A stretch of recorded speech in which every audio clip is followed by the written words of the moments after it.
Getting your meal in? Yeah, man. A little unconventional. I usually don't have this, but I'm having protein pancakes. Oh, bro. Join the club, bro. I know you see my waffles every single day. Yeah. I mean, I, I think I'm getting bored of like drinking the protein shake. I'm like, eh, I rather like eat it like a meal almost, you know? Bro, I can't even tell you the last time I had just drink a protein shake. I just like even in some of my meals, like the last meal is like on my rest days, for example, it's like one scoop of whey isolate. Like I Yeah. could just put it in a shaker cup and drink it, but what I do is I'll turn it into like a paste and I'll put it in Yeah. the air. I'll put it in the air fryer, Hmm. and then it comes out like a brownie, and then I eat it. And so it's like way more satisfying than just sipping on a shake. What's up, Big Joe? Yep. Did you freeze? What's up, Joe? What up? Let me try to figure this shit out. Yeah, and prep even more. I try to make it because you don't have anything sweet in your diet and stuff like that. So I try to incorporate stuff like that. I actually did the same thing. I would just I would put like a half teaspoon of baking powder in it, Mm-hmm. so it could like rise a little bit, Yep. and then I would have it like a brownie, and then sometimes I would take the vanilla whey, turn it into a paste, and put it on top, right, Mm-hmm. like a frosted. Exactly. That way drip. Mm-hmm. Yeah, Joe, you ever eat your protein powder? Yeah, so my last meal during prep was 10 ounces of chicken, and like Mm-hmm. that's it. So at the end, I was doing 2.5 scoops of protein. I made like a pudding, just ate Yep. that instead. But Mm-hmm. sometimes I'd rather go to bed starving than with a sweet tooth. Mm-hmm. So I just fucking chose that.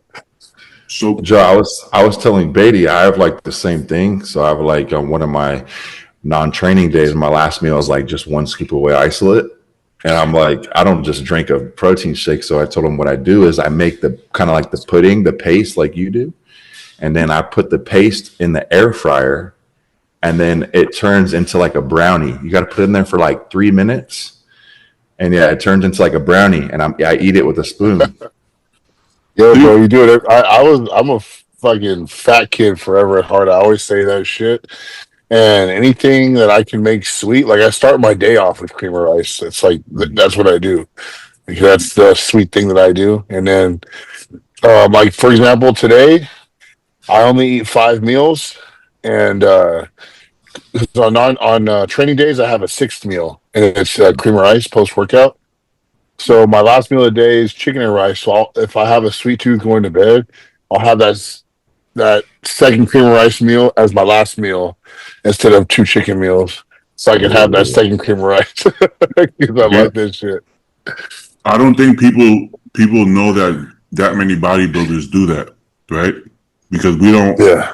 we don't all do. When was the last time y'all did a day of eating or full day of eating? Couple, I don't really do couple, that. But couple days ago. oh, you you actually do it.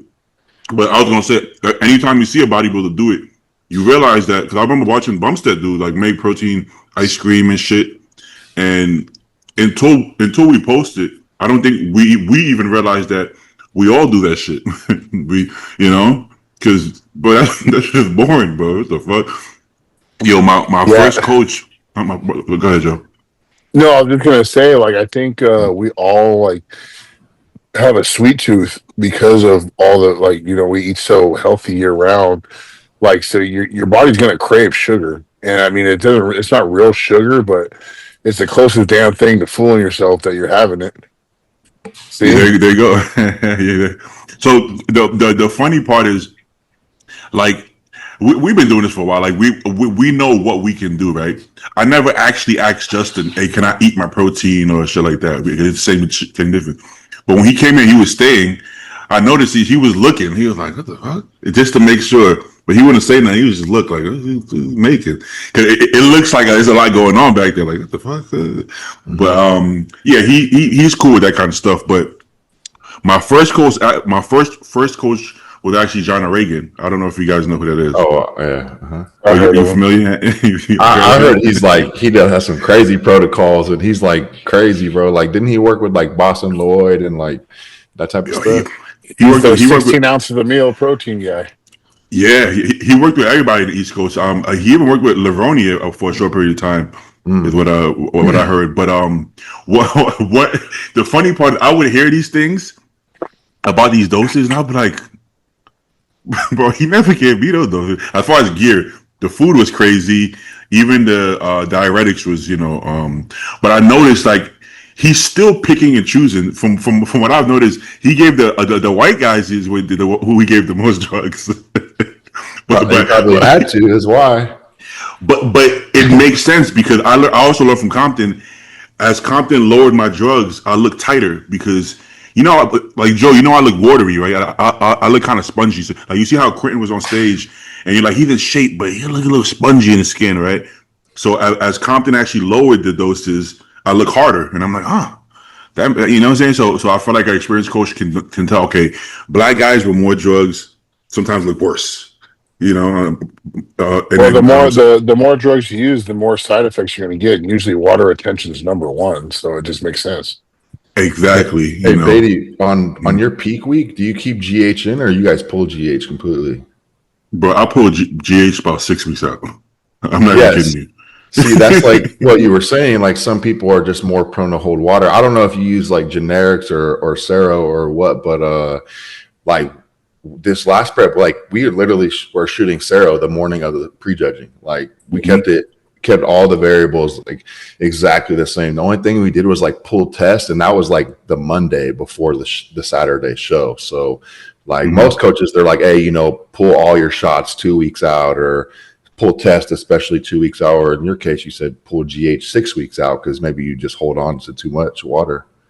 Yeah, the danger is that no coach should just assume it arbitrarily and say we're gonna just pull everything out. That's a bad assumption because I've actually pulled out gear for some people and they disappear. They turn into like a natural bodybuilder, overnight natural bodybuilder. So you can't do that for everybody. Whereas for me, if you leave it in, I will look like complete shit. I look like I'm like 8 weeks out. So I think the first time Compton pulled it maybe 2 weeks out. Then he pulled it like 3 weeks out.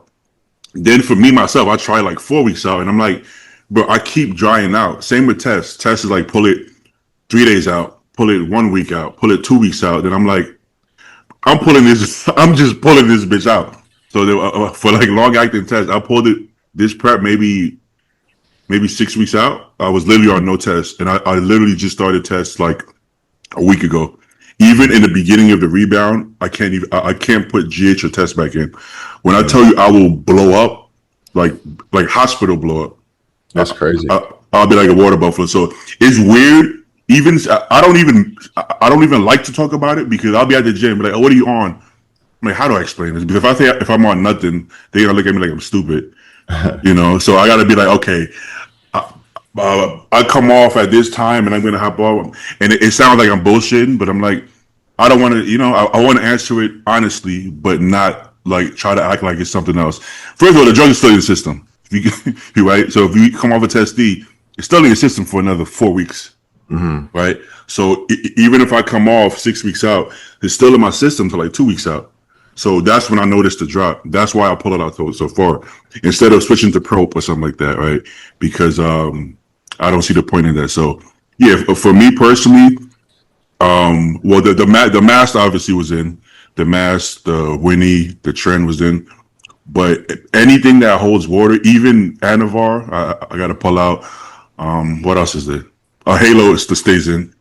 So basically, by the last week, it was just even the Trend comes out the 1 week out. So it was Halo and Winnie. Halo and Winnie usually stays in. Or Proviron. It used to be Halo, Proviron, Rennie. I didn't do Proviron. I didn't notice the difference. Yeah. Do you guys notice? Honestly, I gotta be honest. Even with Halo and Proviron, both of them, I don't notice a huge difference. That's just me personally. Some people love it. Do you guys notice a big difference with those? I think Halo is more like, obviously it's going to give you like a harder look too, but I think that's more of like a performance based thing. You know, like those last 2-3 weeks when performance in the gym really starts to decline, you throw in like 20-30 mgs of Halo, however much, and obviously that aggression is going to spike, and it varies from person to person, but I definitely feel it in the gym when I'm training, like that added little boost of aggression those last couple weeks. Yeah, I can't lie. That I do feel that. Like Joe said it in different podcasts. I feel more. I feel confident. I feel stronger. I feel like even though I'm tired, I could push. But Yeah, visually, I don't see a crazy change visually though. I can see a little bit of. I looked a little harder because I literally only had enough because I shared with Paul. Mm-hmm. Going into Texas, I didn't have it at all during Tampa. Going into Texas, I ran it for like 4 days.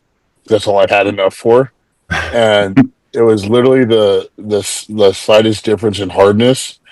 And I ran out, and I didn't want to trust any other one right before the show, so I couldn't get a hold of the one that I'm used to running, so I just didn't run it. But yeah, that whole big dick energy feel, yeah, that's how I feel when I'm on that shit. Well, you kind of notice you kind of notice that like what we said earlier about some people taking less, some people taking more in different body types. The guys who are already hard as fuck and dry seem to be the guys who notice the most difference from Halo, Mhm. right? Because So I think that your body fat's so low that you can see that minute difference where that muscle presses against the skin a little bit better because you're not holding on to water to hide any lines or anything. So That's pretty much yeah, the same with like all orals though. Like if you're soft and you take Winnie and Anavar, like you're not going to notice a visual difference, like mm-hmm. versus if you're already super lean, you add in those hardeners 2 to 3 weeks, you see like visual changes daily, yeah, the hardness, Mm-hmm. the skin texture, all that. yeah. Once you Even throw Winnie in and you're lean, you see that shit. Then you notice it right yeah, away when he comes out. You're like, oh, you got to be in shape 100%. But let's say people people people can be the same body fat. I got milk in my beer. People can be the same body fat and represent it differently, right? Like let's say we can't say how much body fat you are, but let's say for instance, if Hadi, Derek, and Samson were all tested and they were all 4% body fat, you know, Derek would be hard in the glutes. You know, Hadi would be hard in the chest. You know, Samson somehow would still be full as fuck, like he was about to pop, right? And they're all the same body fat. So even if you take those, right, and you say, let's give all three Anadrol at peak week, you know, you might see Derek get a little fuller in his back, right? Because that genetic, that's where he holds it. You might see Heidi get fuller in his, what got he has shoulders. And then Samson might gain 10 pounds, right? You flip it, you give all three Halo, you might see Heidi, what the fuck happened to Heidi? Look, Heidi looks like Munster. And then you look at Samson, you're like, yo, Samson kind of look the same. You know what I'm saying? So it's like the drugs almost work with your genetic. I think that's why we all have preferences with certain drugs and we don't notice. Like people ask me, "What do you think about Masteron?" And I'm like, visually, I couldn't really tell you, you know, because I'm just not a very hard looking guy, you know. Mhm. So well, so let me ask you guys, what's your favorite? What would you say is your favorite pre-contest drug, or I guess it could be anything. Your favorite pre-contest tool. I'm gonna brand. go. Yeah, I was gonna say that T dog. Really? I mean, I only ever run it for shows, so it's kind of like nice when you do because you definitely When, notice it. yeah, once you add it in, it's like it's crazy too. I don't know how deep you guys want to talk into dosages, but I mean, I know we all keep it real on this pod. But Mhm. this last prep, me and Prob, like we only did 100 migs, which I've never done that low. I've done up to 300, 350 with other coaches, and Oh wait. Well, you meant I thought you meant 100 mgs every other day. Or you meant total? yeah, weekly. Oh shit. Okay, okay. I didn't even know that What was an is that? option. That's. Do you do 25 times a week? That's usually how I do it. I usually do 0.2 Monday through Friday, keep it like even throughout. But yeah, I mean, only 100 migs a week of trend. And I think it's cool because if you think about it, obviously, and the, stance of like trend, obviously the more you take, the more you're going to see, but also the more side effects. And I deal with trend pretty well. Like I've taken, like I said, up to 300, 350, and I don't really get like, I get bad dreams, like the really bad nightmares, and I'll be like sweating. But other than that, like I don't break out. I don't feel like I get super angry or irritable. I feel like I handle it pretty well, but like 100 megs, I feel like is still enough to get the benefits as far as training, hardness, the look. But 100 megs is also a low enough amount to where you really mitigate a lot of those side effects. Shit, in my 20s, I would have never tried that because in my head, I would be like, "There's no way 100 is gonna work." Yep. But I could see how it could work just because I did the lowest trend I've ever did this season, which was 300. So which is not very low, but for me, I guess it was low. I ran that all the way through. Uh-oh. You guys hear me? Yep. Yeah. Mm-hmm. Okay. So I ran that all the way through, which the way I learned how to use trend in the East Coast bodybuilders are crazy. East Coast people are crazy. Was you run 300 starting at, I think it was like 8 weeks out. You run 300, and the last two weeks out, you do it every day. And then a week out, you would take as much as you could physically handle, basically. So some people, however much you could pin without feeling like you're gonna die, that's what you would do. So, yeah, that's what I used to do: 300, and then I would everyday shots 2 weeks out, and then the week out, I would the most I've done was like 1.5 every day. I don't know where would that put me, like 1,000. A cc and a half a day of trend. Yeah, 150 megs a day. Yeah, yeah, that's over a gram. Yeah. And then, like Andy said, well, okay, so what's the pros? I was stronger. I look fuller, vascular. But then I start because it, what do you call it? Prolactin, right, or progesterone goes up. So I also look kind of softer, bro. It's weird because it's like harder. I look harder and softer at the same time.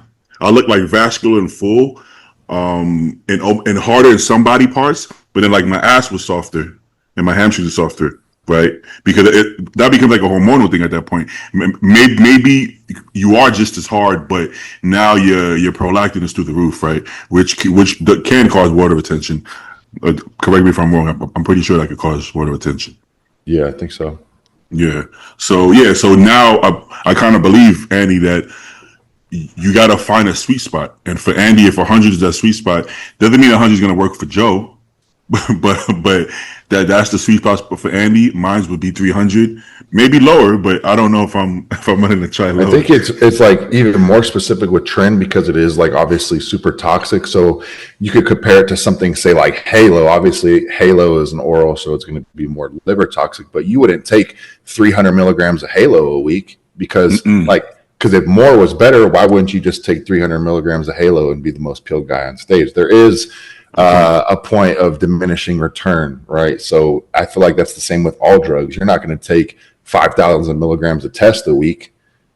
I mean, there's probably some people that do, but you probably get the same out of taking 1,500. In my opinion. I've definitely seen people take that much, and the common denominator, they always look like shit. They always look like shit.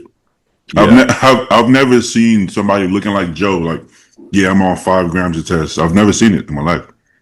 You ever get like client inquiries, Beatty, where you get like a client to sign up and you're like, they fill out your little questionnaire or whatever.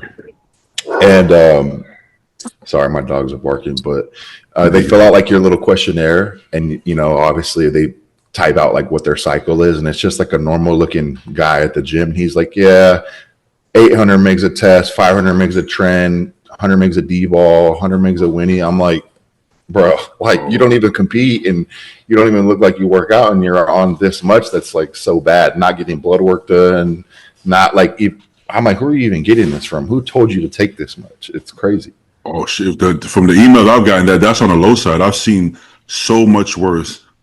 And when I say average looking guys, I mean, if I'm being honest, I wouldn't even. Obviously, we have a different perspective because we're bodybuilders. But if I would have saw some of these guys, I wouldn't be able to tell they work out. Like in a t-shirt, I couldn't tell. You know. And then I always ask them like, at what point? I mean, thanks for reaching out to me. At least you're seeking help, right? That's a green flag.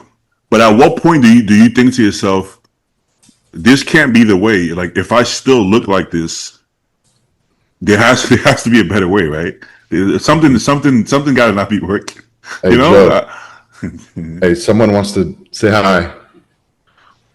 Uh-oh. Can you hear? I just Hey, what's up, Tiana? How you doing? He said, "What's up? How you doing?" good. Congratulations. We had fun watching you compete. I mean, we knew you're gonna kill it, but man, that was just crazy. It was so cool to watch. I'm very happy for you. Thank you so much. That's how I felt about watching Andy. I was talking to Paul, pretty much saying, "Hey, we're about to watch our boy make it to the O," and then he won 3 of them. Oh shit! He said he felt the same way watching me. Oh, that's awesome. Can you bring me your phone? So that I can show Joe that video. Yeah. I was watching Texas, right? And I'm like sitting here with Tiana. I'm like, babe, I'm calling it right here. Joe's getting second. I don't give a fuck. Like, I could see this. No way, Quint, like whatever. And I'm like watching 4th place, boom, 3rd place. I hear Quentin. I'm like, let's fucking go, my boy. Like, I was like on the edge of my seat watching this. Let me see if I can find it. Oh, right here. You know, at one point, towards the end of it, they moved me in the middle, and I actually thought that I fucking was about to win, and I was like, damn, this is the coolest fucking shit ever. This is some underdog shit. The hard part is that you know what you're watching based off of your knowledge, and then you're thinking, how are the judges gonna, you know? Because sometimes in your head you're like, I know that this is one of the best backs, but do the judges agree? You know, because you never know. So in my head, I'm like, are they thinking the same thing we're seeing, or are they not? You know, but in this case, they pretty much were. You know. You know, it's one of those things. I believe they actually had me in 3rd in prejudging, so I can understand how, like, even when I ended up in the middle at the end, the point differential would have been too hard for me to catch up, because nobody got worse, really. Quentin, I think, faded a little bit in finals, but Jordan didn't get worse. So it was going to be really hard to beat Jordan points-wise based on where I was placed for prejudging. Yeah. But I knew I could beat Quentin, like, based on how they were moving us and stuff. And just looking at his physique, I was like, okay, I can actually edge him out. And that's what ended up happening. But yeah, I can see how Jordan beat me, especially because prejudging went so well for him. Yeah. I gotta be honest, man. I think Jordan needs some more love in the industry as well, just because think about this. You and Quint came in your all-time best, right?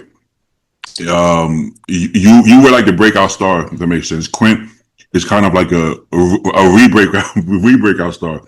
But then Quint's kind of like the Flex Wheeler of the industry right now, where they expect a lot of him. That's tough. That's tough to carry, bro. That's tough to carry. And I know it sucks. I mean, it's a great thing, but it's a lot of pressure on you. You feel like, I'm sure he feels a lot of stress going into these shows, being so highly expected to do well. I was just really happy for Quint because after last year, you could tell, like, I don't know if you guys saw the video, he was like crying after prejudging. He's like, bro, they told me to retire. They shit on me so bad. And I remember that after the New York Pro, like, because he took the whole year off and everybody's like, you said, Joe, everybody's expecting him to come in there and dominate. He comes in, obviously, you know, sunk down with the coaching issue and all that, and then had all that drama, comes back self-coach, like, for him to actually nail it. He put himself back on the map, like, okay, like, this guy actually is going to fulfill his potential, which is really cool for him because it probably took a lot of pressure off him. And I think he honestly still gets the qualification because he's out there with Samson now. So yeah, there's no doubt in my mind he's gonna take this. Sergio, I hope the best for Sergio, but it's a matter of like coming in right. We all know he can, but then there's Lewis Breed and Mark Hector. yeah. Mark Hector is really good, but I just don't think he's probably big enough. And then Lewis Breed does look legit, but he hasn't had a good showing in the last like 2 seasons, I think. I think he placed fourth or no, it was either third through fifth at Texas last year. I want to say maybe it was third. Mm-hmm. Yeah, I think it was third after Jordan. I think it was Andrew, Jordan, then him. He got fourth after the former 212 guy, the really polished looking guy. He used to be with Hostile. Remember? I'm drawing the blank. He's been missing in action. Where's the guy been? You know what I'm talking about. He got top 5 to 12 his first year. It's what, Dean White? No. But he damn, you know who I'm talking about. We were there at that show. God damn, I really can't remember his name. Shorter guy. He was with Hostile. He went to the 212 Olympia his first rookie season, and he got top 5. But he was undersized since he's a taller 212 guy. I don't fucking remember. Right, I can't draw a blank. Damn. Somebody Nathan Epler. Boom, Nathan Epler. Oh, he got third. Yeah, you're right. And then the show before, I think he beat Jordan the previous show. The show before. Yeah, I think Jordan got fourth. I think they just flipped. Yeah. No. Well, Jordan just jumped higher ahead, but Okay. Nathan did beat him the show before. You see how fast bodybuilder move? We can't even remember his name. He just Well, I know who Nathan is. I just completely forgot he did those shows. Yeah, it's just crazy how it works. But yeah, I feel like it's damn. What the fuck are you talking about? Okay, Jordan. Yeah, Jordan. I feel like he needs more respect just because he won back-to-back shows, and these were hard shows, bro. It's hard to beat Quinn. It's hard to beat Jewett and Joe and even Karif. Even Karif looked fucking insane, but the lineup was so deep. So maybe because Jordan's like more quiet, more reserved. Maybe I don't know, or just that's just how it goes. I think part of it is nothing. He's like he has very little weaknesses, but like nothing pops, right? Like you look at Joe, whoa, that's one of the best back doubles there. You can look at Quint, right? That's the best structure we've seen. And Jordan is just like he has everything he needs, but nothing is like making people like jump like, whoa, look at his shoulders. You know what I'm saying? They talked about this on they talked about this on Bro Chat. Not about Jordan's Jordan himself, but about that situation when you're more complete, but you don't have any like standout like say body parts or whatever, like something that like, holy shit, did you see this guy's arms or you see this guy's quads or whatever? And how even if you're like super balanced and really like good in the sport, because you don't have that crazy standout thing, it's hard to put a name to you in a way.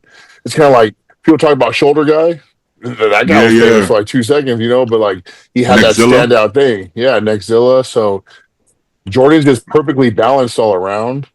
And because of that, it's like one of those things that I don't think it captures the attention like a incredible shape or a crazy fucking quad or whatever the hell you want to look at. Until he's on stage, and he goes pose for pose, and he doesn't really have any weak shots. Then it's okay, like he's going to beat a lot of people just because of how complete he is, his conditioning, very, very balanced.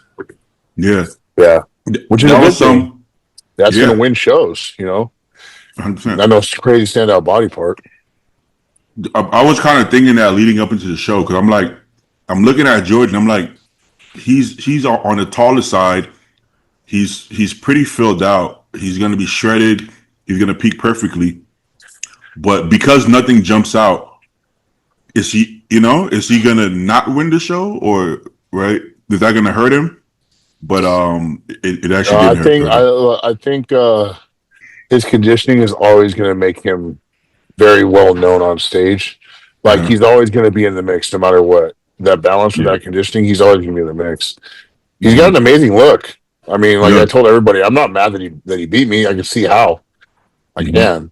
So it's just a matter of just like, I guess, almost improving on that, just having that crazy balance and coming in condition, and he's going to win a lot.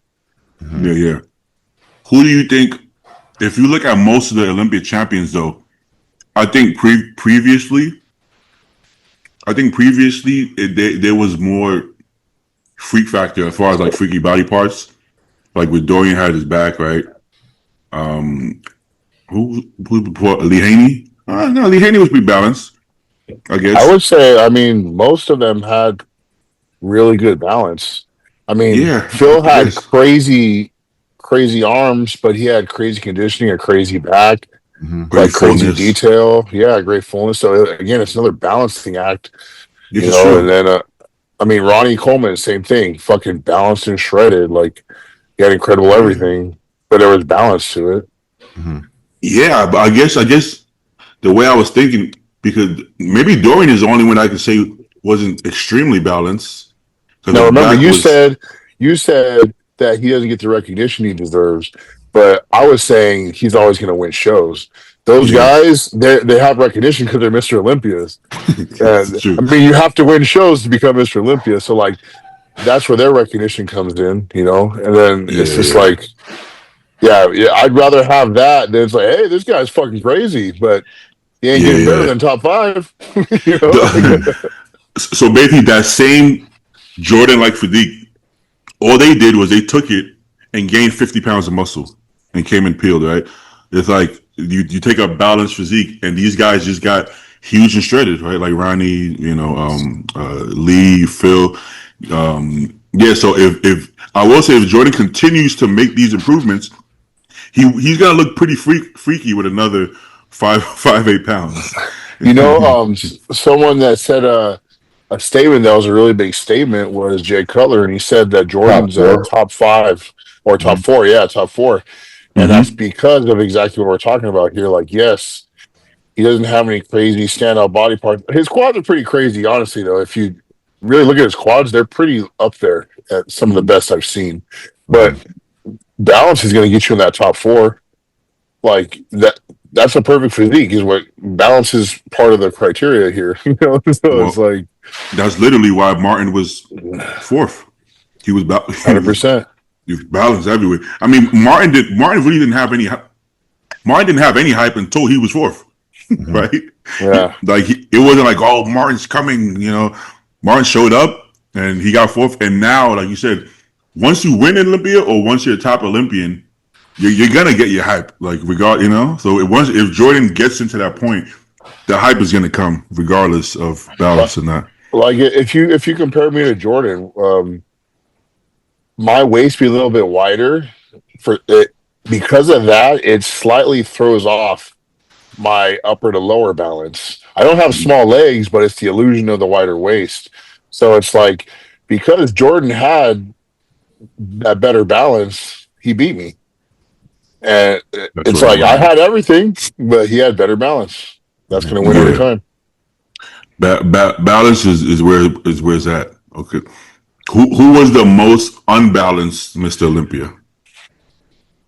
I said Dorian earlier, but I didn't really think about it. Rami? Maybe Derek.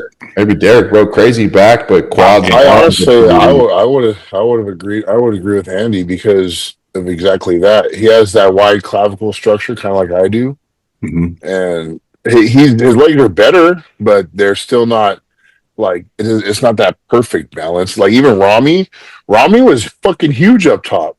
It just didn't look super balanced because his calves didn't line up with his quads, but his top was actually really fucking wide, like really big.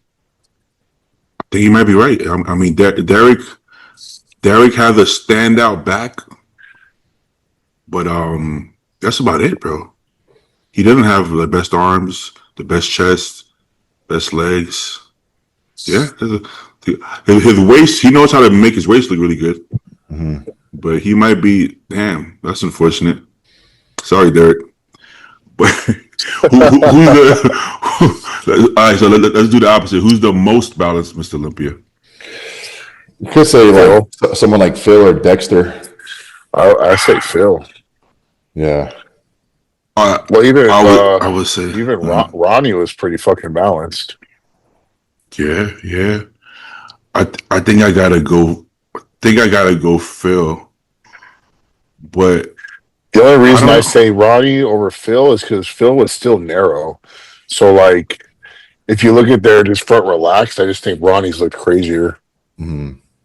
Yeah, I think, but structurally, Ronnie had like a short torso. He had the 4-pack thing going on. Phil had a 4-pack, no? I didn't know. Towards the end, I didn't know what the fuck was going on. I didn't know what he had. Yeah, Phil, I think only had 4 also. I think I like Dexter's balance too, bro. Like physique wise, like I think I like Phil Heath's physique the most out of all the Olympians. But Dexter was pretty balanced. Like even from a structural standpoint, he was wide. He had small joints. I think he's pretty balanced. Yeah. Sean Roden, but he didn't have the best arms. He didn't have the best arms. I know Sean Roden has that one. Sean Roden has that one picture of his silhouette where he's kind of standing like that, and it's one of the sickest silhouettes ever because his shoulders are crazy round, his quads are super bubbly, super small waist, Midsection hella tiny. Yeah, super small. That's a sick ass silhouette. Do you think Sean? Where do you think Sean Roden would place in this lineup this year? Are we talking Sean Roden's 2018 look? Because like, I don't think that was his best look. I don't actually think that was his best look. With the year he won? Yeah, I thought that was his most peeled look, but I kind of liked him a little fuller personally. You liked him in 2017 when he had his hair? Bro, it's funny you said that. That's my favorite look. I think that might have been his worst placing, but I thought that was my favorite look. His arms look big and his back looked big. I liked his 2018 look. I thought his legs were crazy detailed and deep, and the flow was really sick. I just liked it. He was confident as fuck too. well, that's why he won, right? Because I like the look with the hair because he was so full. But you can't beat Phil Heath at a game of roundness and fullness. It's not gonna happen. So the only way you're gonna beat, it's hard to beat Phil at detail too. But if anybody could do it, Sean had some detail. Bro, not even flex. There was a year he came out and he stood there for like a second, and Dennis James was like, he ain't doing shit, but he looks really good because he just stood there. Then he turned around. It wasn't even a pause. He went like this, and then it like. He looks great, but he still has it in the pose. But I'm like, bro, he doesn't need to. You can see every line in his body, and he's just standing there. I'm like, that's impressive. Well, I remember the hotel room pictures and the natural lighting, those deep cuts in his legs from the front. I remember seeing that shit. Like, what the fuck? His skin was like super fucking clear and smooth. Like those lines were just. It was like Asian legs. No matter how lean you get, man, those insertions. And like lines, deep lines, that's genetic, man. It doesn't even, it's not even there. Those lines don't even exist for most people. Like literally doesn't exist, So, 2018 Sean, can he, let's start from fifth. Who's fifth? Andrew. Can he be Andrew? Beat Andrew? Yeah, because conditioning. Andrew just off, conditioning. That detail alone is insane. Who's fourth from? I'm Martin with this. Last year, Martin was fourth, right? Yeah. Who was it? Martin fourth. I think he would. If you have Nick Walker back in the mix, I think Sean would take no farther back than fourth, and no higher than third. Because Hadi has crazy detail. Yeah. Derek is shorter, compact. Sean was never going to beat Phil. The only reason Sean ever beat Phil was because of the whole midsection. Like, he didn't beat Phil. Like, he just beat an injured Phil. That was it. He never beat Phil. And it didn't get better. If that was the first year Phil showed that hernia, Phil probably would have still won. But because people complained, Louis Marco made it way worse for him. but but because people kept complaining, even after so going into it, that was already all eyes on Phil's stomach. That's What's already crazy? set. Steve Weinberger said he didn't want to have Phil losing. He didn't. He didn't want to say it, but there's nothing he could do. He said. Yeah. I think Phil honestly still won that show. Like when I really, shot. like muscularity, hardness. I mean, people think Phil lost one shot. He lost the ab thigh. Exactly. That was it. But I got to be honest. If you go pose for pose, shot for shot, I think one pose. I think Phil wins almost every pose. Now I will say, in movement, watching them in movement, it didn't look like Phil won easily. I would have personally still picked Phil to win, but in movement from the front, Phil looked pretty bad from the front. I got to be honest. Like his front double, he was so uncomfortable, bro. He was like, look at him. He's like this, like because he doesn't know what to do because he can't flex it. He can't stretch it up. He can't pull a vacuum. What the fuck do you do? So his stomach is just there, and then he has shoulder issues, so he couldn't get his arm back, right? Because you can't pull up. So he's like this, and it's like, so that was really bad. What's up, Justin? Man. We talking about Phil versus Roden in 2018, and I was saying that pose for pose, Phil won almost every pose, but in movement, things did. Another one too, Beatty, is Phil struggled in the side tricep, just holding in that midsection too. Yeah. The front double and the front lat, I thought was really bad on Phil. Really bad. Yeah, but then his front lat was always his weakest pose, I think. Yeah, his front double was good, honestly, for maybe his first 2 Olympias, like when he was smaller. But once he got bigger, honestly, the front double never really looked good. So that's what we were talking about earlier. Remember we said about balance, and that's why I said Ronnie had better balance than Phil, because once Phil pulls up and exposes how narrow he actually is, it makes his waist look a little bigger, like, and it just didn't look as good. Yeah, if Phil had like a knockout front double and a decent front lat spread, I think he would be the GOAT.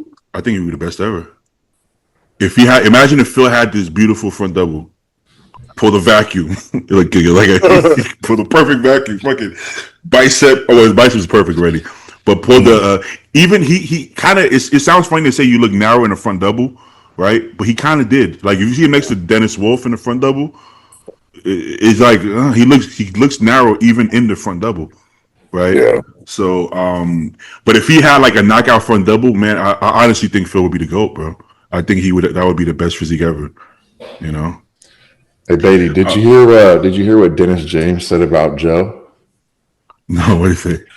He said, "This Joe Palacios guy, he has the best back double in the whole league." And I think I did. Who was it on there? I think it was Chris Cormier was like, better than Nick, better than Derek. And Dennis was like, yes, like for sure. I sent it to Joe because he hadn't seen it. I was like, bro, this is crazy. This is awesome. I mean, if you were 2 years ago, if you would have asked me, I think I said it.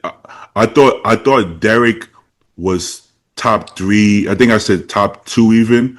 Back, I think Compton disagreed. I think Compton said, "No, he's not being Ronnie. There's no way he's being Ronnie or Phil." But in my all time or current? No, at that time I was talking about all time. But yeah, I think between Phil and Ronnie, I mean Dorian's wasn't the most complete, but his actual back was insane. But I think Derek's back double has taken a step back. If I'm being honest, I don't think it looks as good as it did that first when he got second to Hadi. I wonder if that's actually by design, because like we're talking about balance. Like, okay, his quads are weak, his arms are weak. I wonder if maybe a CO is telling him, or maybe the feedback he got was like, "Hey, pull back a little bit on this back training. You already have the best back in the lineup. Let's focus more on, this quad sweep, this arm development." And so maybe to us, it looks like his back isn't as good. That would actually be the smart thing to do in technical on paper, but in reality, it was like the back was kind of that was his calling card. So now, if you have Nick beating you in the back double, then it's like, goddamn. So then, how do you how do you win now? Like, right? If your calling card is taken away, then it's like, because his quad still isn't like crazy, right? And his waist didn't get better, right? As you get older, I don't think your waist is going to get better. So then it's like, maybe you should just keep the back at this point. Maybe you should keep the back going, keep the back thing going at this point, right? I don't know. That's kind of hard to do. Would you advise Derek to pull back from back Compton, or would you say at this point just bank? No, not at all. Just go with it. You know, what's funny is I often thought about this before. Every time I've looked at my body at post show, I'm like, okay, I need to bring this up. I never detrained anything else. I just kept training everything hard. I just kept training the things I didn't need to improve, like just I guess better. But I didn't detrain anything. What the fuck? Well, I would say because for Joe's chest, back, chest, and shoulders, maybe in that order. Back, chest, and shoulders are a crazy standout. But what if he backed off of it and then he had less of that and more arms? I would be like, I don't know. I kind of like it. I like that how it was before, Joe. I don't think you need to, you know. I feel like too, you can never have enough back. You know what I mean? Especially on a bodybuilding stage. Because technically, you could say, well, Joe, let's back off of back and do more quads. But if you go from top 3 backs to top 8 backs, like, exactly, with a little bit more quad sweep, it's like, I don't know, man. I don't like that trade. I don't want that trade. You know what? One thing I've learned with my training over the years, it's like it's not necessarily do more for anything. It's do better at the things you're doing. Mm-hmm. So it's like I'm not going to train legs 3 times a week and get rid of other body parts. I'm just going to train them better. Like, get more out of my legs. That's number one, bro. I want bigger arms. What do you do for arms? I train them 3 times a week. You know, if you do more shitty training, your arms are gonna literally look shittier because now you're taking away recovery, and then you're training like shit. So they can't. The training isn't stimulating growth, and now they can't even recover from the bullshit. Right? It doesn't make sense to me. It's just like, and if you're able to, I've always said this shit, man. Like people that say, I'm gonna just say legs because that's the kind of topic. If you can train legs more than once a week, like really train legs, you're not fucking training. My legs are fucked up. When I trained them yesterday, they're fucked up. Oh yeah. You would have to really pull back volume to like a crazy amount. And the way I do it is you can do if you do more hamstrings one day, but a true full quad day. No, full leg day. Yeah, I can't. It ain't happening. Like 5 exercises for quads and do it Monday and Wednesday? No, but what the fuck? There's no way. Hurt really fast too. Yeah, I can't. I mean, Justin probably could do that, but back in the days, but no. I could train hamstrings twice a week, like hard and successfully. But when I tried to do quads, thankfully my quads were a dominant part for me. But no, my knees would just get on fire.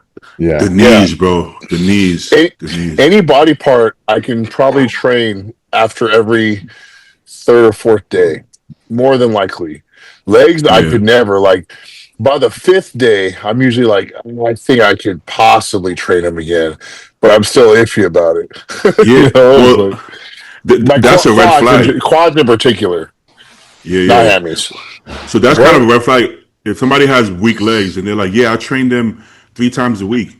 You're like, well, that's the problem.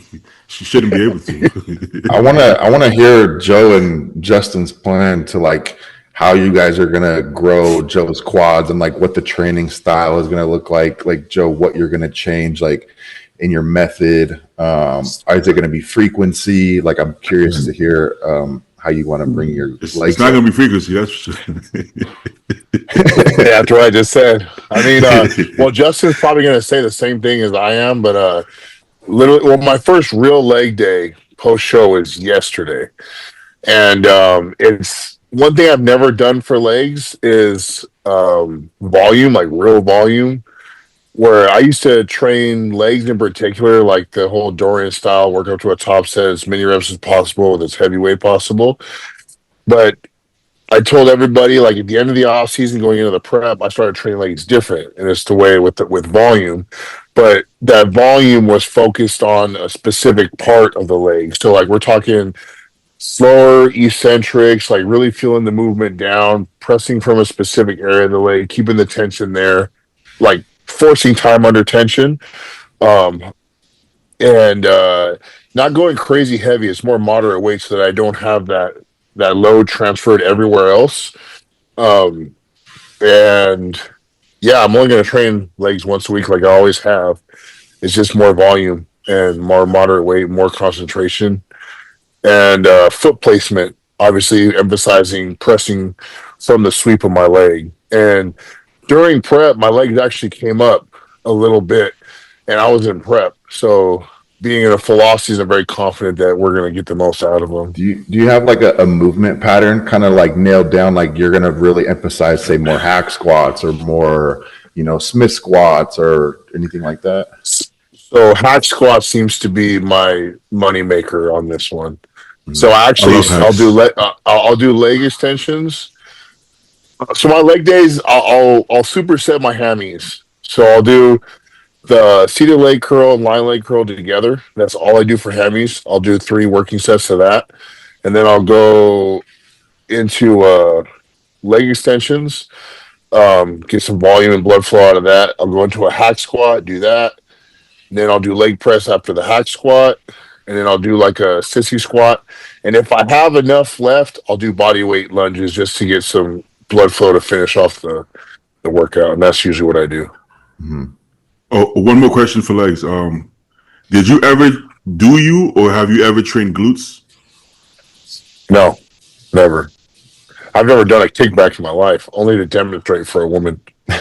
but you did really. I guess you did really heavy squats at one point. I think my glutes are the way they are because early on in my career, I went really fucking heavy on like Smith RDLs. Like I worked my way up to like 6th place for like 11 reps. I remember it was the most I ever did. And that was during prep too when I did that. So I haven't touched that since 2022. Okay. Because I didn't want my waist to get any bigger.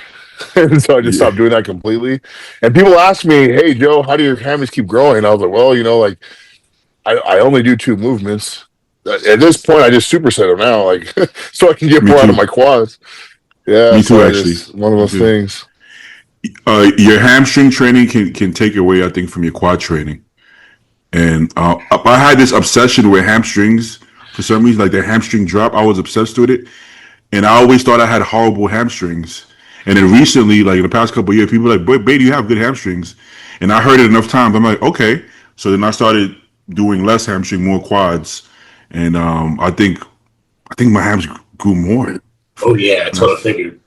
Weird, right? Well, if you think about it, and I remember this was actually one of those moments where me and Paul kind of like were conflicted because Paul thinks that he doesn't do enough for hammies, and I'm not gonna lie, it's like I'm over here like it doesn't really affect me what affects you. Like I'm trying to grow the most out of my shit, and I'm like the less I do for hammies, the more I've gotten out of them. And the difference between me and Paul, though, I think, is when I do my heavy compounds or whatever you want to call it, like the squats, the Smith machine squats, or the whatever squats, leg press, I go real deep, like past parallel, and my hammies are gonna work.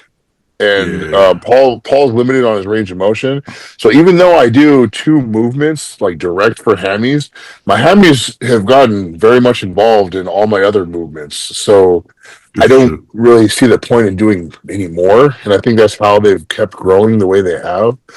Whereas someone like Paul can't go full range of motion on certain things, and I feel like that's what hinders his growth. Well, that's important because for my quad movements, I always go ass to grass. Sometimes I pause at the bottom, and your glutes and hams definitely work. I don't train glutes directly anymore, but doing it that way, I feel like my glutes grew too, Okay, a question for the whole panel, right? Would you say this statement is true or false? Your love for training can actually take away from your goals of improving as a bodybuilder sometimes. Yes. I say it's true. True. It's true. Because I was thinking that with Joe. I feel like Joe actually loved to train legs so hard and heavy, like just not because he needed to, because he just loved training that way.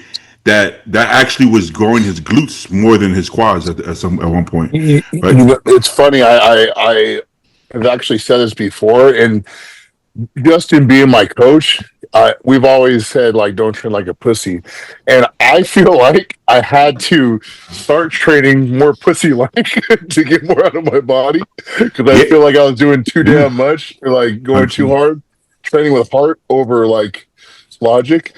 So it's like you do get caught up in that shit, honestly. I think we really get caught up to it in our 20s as well because we can take it. Yeah, I started training more pussy like because shit started to hurt. I was like, I need to find a way to get better without hurting myself. you have to get to that point yourself. Like Justin, as your coach, he can't make you do it because he's told me, yo, lighten the weight, push off your toes, make it like a sissy squat, and like okay, and then I put on 8 plates on the bitch anyways, right? Because you have to be ready to get to that point. And it's not ego like somebody else. I don't care what anybody else thinks about it. It's your own. Like you think like you said, you think you're training like a pussy. You're not, because it's just as difficult in its own way. It's a different burn, right? It's hard to pause at the bottom and and come up slowly. That's really difficult. But in our head, you're isolating just the quad, and you're not engaging your entire lower body because you're trying to keep that emphasis to one specific area. And I think that's why you're not moving as much weight, though, too. Yeah. Yes. I think it's less overall fatigue on your nervous system. So because you're not drenched in sweat and laying on the floor, you think that you're training like a pussy, but it's difficult. It's just a different kind of difficult. I've trained legs with Janicki a couple times, and it sucks, bro. It fucking sucks. But it sucks in a way that I don't want it to suck. I want it to suck like, oh, this is heavy and I'm tired. I don't want my knee shaking and then I'm like, oh, I don't want to do another rep. That it makes you feel uncomfortable in a way that you're not used to being uncomfortable. It's funny. I've gotten a lot of compliments on my shoulders this year in particular. The roundness, the fullness, how wide I look. And if you look at the Cal Pro compared to this show, my shoulders are crazy different. And Justin, sure. Justin trained with me in Tampa, and he was like, hey man, I may not be able to move the weight you're gonna move, but he's like, I'll try to keep up. I'm like, Justin, I'm about to let you down because I don't train the way I used to train. So I'm over here like when Justin first met me, I was shoulder pressing. I literally shoulder pressed 5 plates aside. Yeah, 4 1/4 that day. I wish it was 5. Well, that was incline press, but shoulder press, I did 4 1/4. And then we're in Tampa. Shoulders are way better than they've ever been. I have a plate 25. I'm barely getting like 12, 15. And I'm just like, damn, I hope Justin doesn't think I'm being a bitch right now. I'm definitely not the man I used to be, but it's not because I don't want to be. It's because I think this is better. And yeah, my shoulders are where they're at. But it's just funny. I was a little embarrassed to train in front of him because I'm like, I know this isn't the Joe but Hey, but it's not easy to make that switch mentally. It sounds so like, it sounds trivial, right? It sounds like a joke. Like, bro, you want to be your best bodybuilder, train like you're supposed to. And it's like, it's not that simple. Just even cutting out squats, deadlift, bench press, but it was difficult. Like Joe said, I had no choice. I'm like, bro, I can't bench press.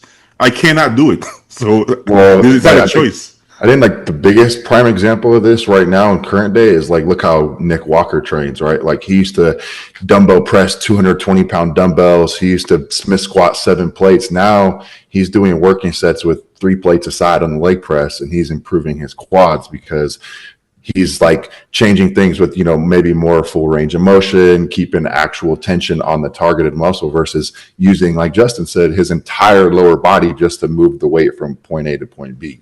This goes back to like I was similar. Like I lifted heavier when I was an amateur versus when I was a pro. Like on pretty much every movement, maybe except like a shoulder press because I did have an ego for that. But Joe, remember what Jose said to us, and I'm actually going to steal his line. He said, "Now you're training like a bodybuilder, not a weightlifter." Mm-hmm. Yeah. Well, because Justin, you were pretty young still, so even with the perfect form, it was still pretty heavyweight, man.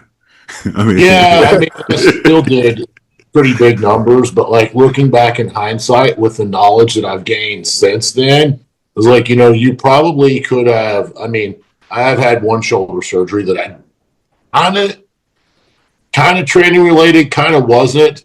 I don't know if I've actually explained how I popped it, but it wasn't doing a heavy overhead press. I'll tell you that. But I do think that I don't know how I'm going to feel when I'm in my 50s and 60s, but I know I could have spared my body some if I would have taken the knowledge now and used it back then. Mm-hmm. Yeah. That's the natural evolution. I remember seeing Nick, like Andy said, super heavyweight. His form never been horrible, but it was like a little bit looser. Then it was like perfect, like it is now, but still with extremely heavy weight.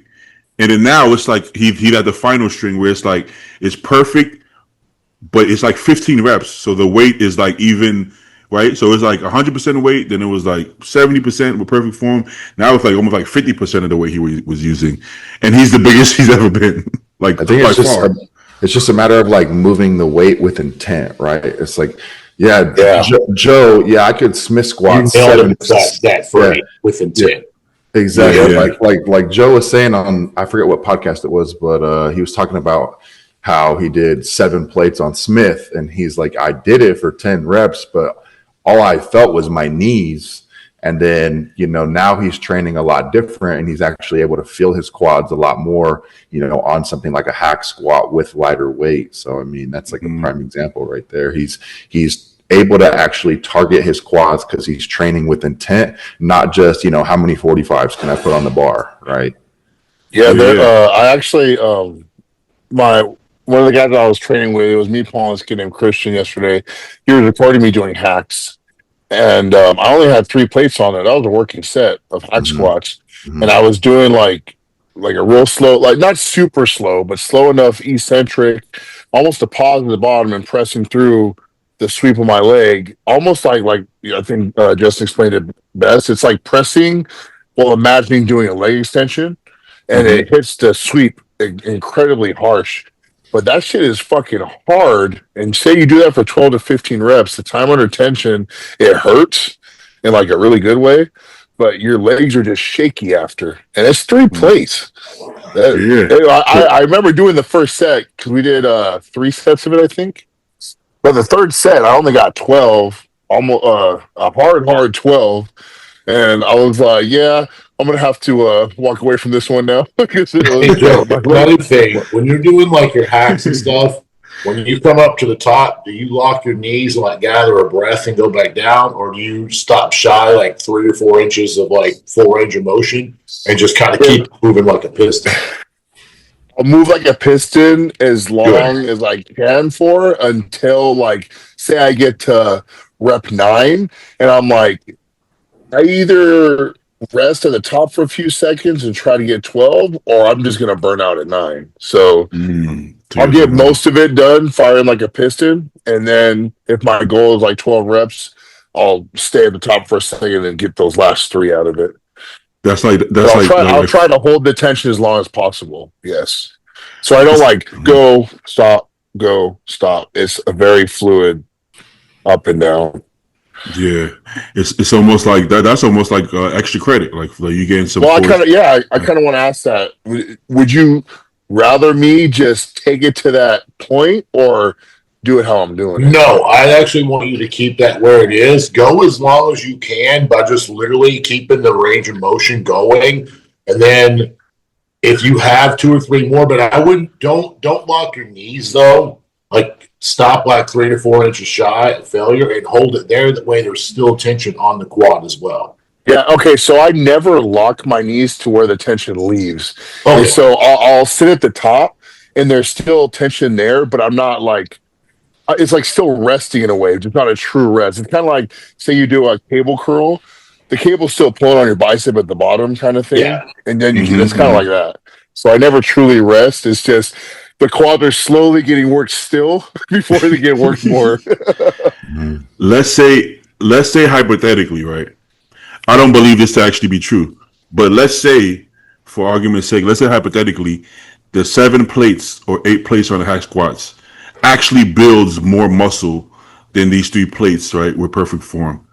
But when you do the 7 plates at 100% intensity, now for the next 3 weeks, you're training at 50% or not training at all. Yeah, it's not worth it. Exactly. So let's say it built 10% more muscle. I actually think it might be the other way around, or it might be, let's say if it's even, it doesn't matter. But even if it did build 10% more muscle, or whatever number more, and you lose out on the back end for the next 3 weeks, or for the next, if you want to think long game, what about the next 10 years of your career? Because Joker happened in 10 years. Another 10 years of your career, now you're losing that off the back end. Or you could have done the 3 plates and build 10% less muscle, but you're able to carry that on into the next week and the next month and the next year. Well, that's the thing. Like, as we all know, like bodybuilding is a sport of longevity, right? Like, the longer you stay in the game, like the more likely you are to make it to where you want to go. And with something that's in your control, like training, right? Like you said, you have one all-out workout, but then the next month your knees are shot. You got tendonitis. You can't even do a leg extension. Well, then your training on the back end is suffering. And so, and there's also that long-term damage, right? So let's say like you might not have knee pain now, but 4 or 5 years down the line, or maybe deeper in the prep, your knees or your elbows are shot. It's going to really limit how far you can take your career. That's the thing too, I noticed, because that's the only way I train now is with slow negatives. Like, I don't even really touch free weights that much anymore, because I feel like I have more control on like a hammer strength or a machine that I can feel. And like, I used to have knee pain, elbow pain, all the little aches and pains that we normally have, and like I never have any type of pain now, and I'm still able to grow and progress. So that makes me feel good about my longevity. A prime example of like what we're talking about here. He's probably the ultimate example. You guys know who I'm about to say? Ronnie? Of training? No. Of someone who trained the right way. Jay? Oh, Jay. Dexter? Dexter. Okay. Okay. I have one thing to say about each of those guys that I noticed. Mm-hmm. You what? I have one thing to say about each of those guys' training and why I think they withstood the test of time. Who? With Jay, one thing that he talks about is he never took it to failure. So he never pushed his sets to that point where he was honing in on that like injury, like overwork of the tendons and the ligaments and stuff like that. And then with Dexter literally just didn't work out that day. If he felt someone was off, he just wouldn't even train it. He would just take another rest day kind of thing. And that was told to me by someone who trained with him kind of thing. Yeah, in one of his videos, I think it was The Blade, or one of his videos, I don't know which one. Literally during leg day, he was like at one of his, he did, I think it was like squats, leg press, extensions. He's doing lunges. He did midway set, he dropped the dumbbell. He said, "That's it." He's like, "What happened?" Stumped my knee. That's it. And it seemed like, bro, finish the set. But it's like, no. This is why he was able to do it until he's 50, because a lot of us would have been like, no, we got to finish the set, add more weight. And then what happens? Maybe you put on 10% more muscle that day, but 2 years later, you know what I'm saying? You got to retire. Like every time I go out to LA to visit Joe, it always is on a weekend. So it's like I go out there on a Friday, and I'm like, all right, bro, I just got into LA. Like, what's the plan? I already know it's legs. He's like, all right, it's always legs. meet me and Paul at the gym in like 30 minutes. So I literally drop my luggage, eat my pre-meal, meet him at the gym. And like, I mean, I love it because I just love training with them. But it's like every machine, max out the plates. Leg press, 20 plates aside. Hack squat, 10 plates aside. Smith squat, 6. And I'm like trying to keep up. But it gets to a point where I'm like, hey, Joe, I can't do 20 plates aside on the leg press, bro. I got to go down on like 6 or 7. And then they don't wear like knee sleeves or anything. And I sometimes wear knee sleeves. And I'm like, bro, my legs are torched, but my knees are also torched. But I'm just going to keep going because I don't get to come here often. And then my whole weekend is fucking ruined because I'm walking around LA and I can't walk. Oh, yeah, that's mandatory. One thing they don't judge you though, because what I started doing is when I first started training with them, I would do that. I would just try to keep up with everything, and after that, I'm like, fuck that. So then the last couple of workouts, if I tap out, I just tap out. Like there was a leg day at Metroflex, and I'm like, that's how I fucking know what's going on. I remember that shit. I just do what I can, bro. That's it for me, bro. I'm not doing the leg curls. I'm sorry, man. I don't know what to tell you. That's a hell of a compliment, bro. Like when I've worked out with a lot of people that that I know train hard. So when you guys come to us and you're over there dying, I'm like, damn, dude. Like we really be doing this shit. Well, because I'm probably saying for Andy, it's usually the other way around for me. I'm usually training with somebody and they're like, bro, nah, we're not doing that. I'm like, all right, you go ahead, sit in the children's center over there. I'm gonna come pick you up on the way out, and that's usually how it goes. But this is the first time it's the other way around. I'm like, nah, fuck that. You don't know what training hard really is until you train with somebody else, right? You really don't know. This is true. Well, because you do what's comfortable for you, and then he's doing what's comfortable for him. So he comes to work out with you. He's like, this is not what I'm accustomed to. I can't do this shit, So then it kind of works that way for different people, But that's funny. When Nick was on the podcast, we actually talked about the kind of the same thing about training, but I feel like me and Joe, which we like to preface the fact that we agree this is the best way to build muscle, but at this point, we still feel like you should start with learning how to. But Nick himself said that. I heard him say this on a podcast recently. Like you should start with that, building the foundation. Still, I don't think we take that away. It's just that you get to a point where that's no longer you guys would agree with that, right? Getting strong in the beginning and stuff like that. Yeah. I think most of us just do that kind of like we don't really. Maybe we're not trying to do it. It just kind of happens, right? Because you love to. I think most rookie lifters, like it. No matter how much you preach to a young guy, like, or even a beginner, even if you're like 35, but that's like your starting point. I feel like most guys are still going to think, man, I want to move this much weight. I want to squat this. I want to deadlift this.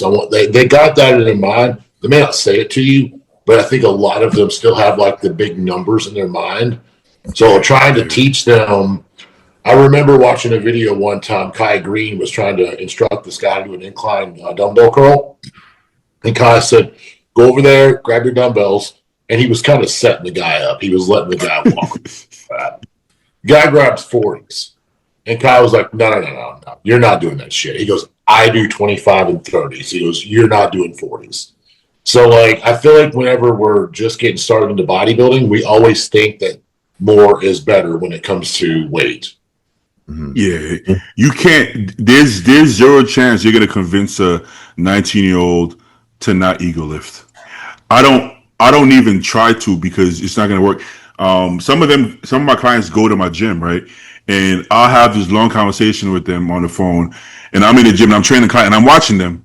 And he puts on 3 plates. I'm like, you can't fucking do 3 plates. And I see them get like 1 rep and a half. And then I'm like, come on, bro. So what I learned is work with them, not against them. So what I do is that same guy, right? I'll see him the next week with 3 plates. Okay, let's try to get 4. Yeah, 4. So now I'll try to convince him to keep trying to get more reps with 315 instead of going up. So now 4 weeks later, he's doing 6 reps. But I've convinced him this hardcore now. Yeah, you got to get 6 reps, Instead of saying go down in weight, he's not going to go down in weight. So the most I could do is stop him from going up in weight, right? So like just get that 6 and you're really strong now if you get 6. So I convinced him to do more reps because he's not going to lighten the weight, bro. He's 18. He's not going to lighten the weight. So you got to work with him. You're not going to stop him. So use it with him rather than, because if you work against him, then it's just you both lose. So just convince him that he has to just do more with that weight or something like that, right? Because he's gonna push it, which is not necessarily a bad thing. It means he loves to train, because what if it's the opposite extreme and you see that 18-year-old doing this shit, right? And you're like, maybe you should add a little bit more weight. Talking about optimal. Yeah. Well, you know what? One thing that used to get me, because I obviously was one of those guys coming up where I wanted to do as much weight as possible, and I never really went less than 5 reps. Like 5 was like really heavy. Usually I did somewhere between 6 and 12, but I try to go as heavy as possible. But I remember watching like the pros and stuff growing up, and I was like, man, this guy's big as fuck, and I know for a fact he can lift the weight I'm lifting, but he's not doing that. And I always wondered why. I'm like, how the fuck is he that huge and he's lifting half what I'm lifting? I'm not huge. And I know he's stronger than me. Like, I know that for a fact. There's ain't no fucking way he's that big. And not, so I'm like, I used to always wonder. Now I understand, right? Like in hindsight, but it's like kind of like common sense. Yeah. So, you see, you're over, you said lifting with intent. Okay. So like you see Jay lifting like, let's say 120-pound dumbbells, and I'm over here trying to do 150 for I don't know 6 reps. I'm like, well, Jay's not really doing this. Why isn't Jay literally the same? You see a video of Phil Heath doing a hammer curl with a 30-pound dumbbell, but you're like, bro, I can hammer curl to 60s. My arms don't look like that. That's what I'm saying. But to be honest, I didn't know how to connect with my muscle. Like, and that's what it is. Yeah, because I don't think you can teach that to a young kid. I honestly don't even know if mind to muscle connection is like something any of us could take a rookie and actually teach them how to do it. It's something you have to feel and experience on your own. It definitely helps. Some people get it quicker than others, but some people never get it at all. It definitely helps when you have more muscle. Like I remember like doing dips or I couldn't feel my triceps for some reason early on. I just couldn't feel no matter what I did. So I had to do all cables to feel anything. And then now I could do anything. In one set, I have a pump, So more muscle helps, but also more years of training, bro. Like we don't think like you're 20, bro. Like how you're a baby. How long you been training? Like you don't know what the fuck you're doing. You have no clue what you're doing. You think you do. Do you guys think this might sound like a dumb question, but do you guys think mind muscle connection is genetic based off like how much you can feel it? For example, for someone like Joe, I feel like the first time he did a chest supported row, he probably felt his entire back, versus someone like me, I still sometimes do a chest supported row and I don't feel it exactly how I should. Obviously it's a time thing, right? Like you said, Beatty, and like, learning movements that you connect well with, and like, focusing on elbow path and mechanics and all that type of stuff. But I wonder if something like that is genetic. Like, do you just walk into the gym as a teenager and like something in your genetics causes you to really feel it in your biceps versus, someone else that might not? I think you actually nailed it whenever you talk about exercise selection. And Joe's talked about this as well. Like, for example, they tell you you have to do bent over rows to have a big back, right? Mm-hmm. I never got shit out of bent over rows. I literally never felt any type of pump. I never felt the muscle. And when I started using machines, my back started growing. Even the dumbbell rows, nothing. Never felt it. Yeah. So I think, being able to find what machines and movements work for you. Maybe there is a genetic component, like what you're saying, but I also think the actual exercise selection, what works for me is not going to work for you. I mean, Dorian never did squats, right? So there's that. Then you got Ronnie doing 800 pounds. Yeah. Squats would have been terrible for Dorian. Just by looking at his sweeps and his glutes and his hamstrings, squats would have probably been a terrible choice. Because he had huge adductors. He didn't have good sweeps. He had big glutes. It probably would have been legs would look 10 times worse probably doing free weight squats. Yeah, I think to answer Andy's question, I don't know if it's necessarily genetic. It's just that maybe I made the right choices early on with the equipment. Like I always believed if you can feel it, you can grow it, right? So if I feel my muscle working, then it's working. It's actually working. One thing that I noticed, so for example, I had really shitty shoulders to start, and I never felt them. I never knew how to connect with them. But then certain things I discovered, like literally with the blueprint of the workout, how I started my workout is what taught me how to connect with them better. Back just so happened to be one that I just got right away due to my exercise selection. I was just able to connect with it really well. But other things over time, I learned how to connect to it just by being smarter with how I approached it. So I don't know if it's necessarily genetic. It's just the way you approach the workout and what, like finding the movements, like Justin said, that actually you can feel. And then from there, you just get better. And like, say, for example, if you feel leg extension is really good, right? And you get blood flow into that movement or into those quads right away, you're feeling those contractions. More than likely, you're going to carry that into the leg press, and you're going to keep that connection there already because you started the workout with creating a connection. So you're going to get more on your quads there. That all day. Yeah, see, so you just create connection from the beginning, and then it helps you feel anything after that. And that's why now Beatty can just get a pump after one set because he found something that right away he hits it, and then the rest of the workout takes care of itself. You can do anything after that. So I would like to believe, right, that because so my biceps and my chest, I connect with it so beautifully, perfect pump every time since I got into the gym, right? And you can be like, oh, that must be genetic. But there's the underlying thing, right? I remember my half brother moved in with us when I was like 8. And what did he do? Every morning, push-ups and curls. So I would do it with him. So if at 8 years old I'm doing push-ups and curls, I've been training myself to connect with my chest and biceps 10 years before I ever stepped into the gym. So is that genetic or is that learnt from my muscle connection?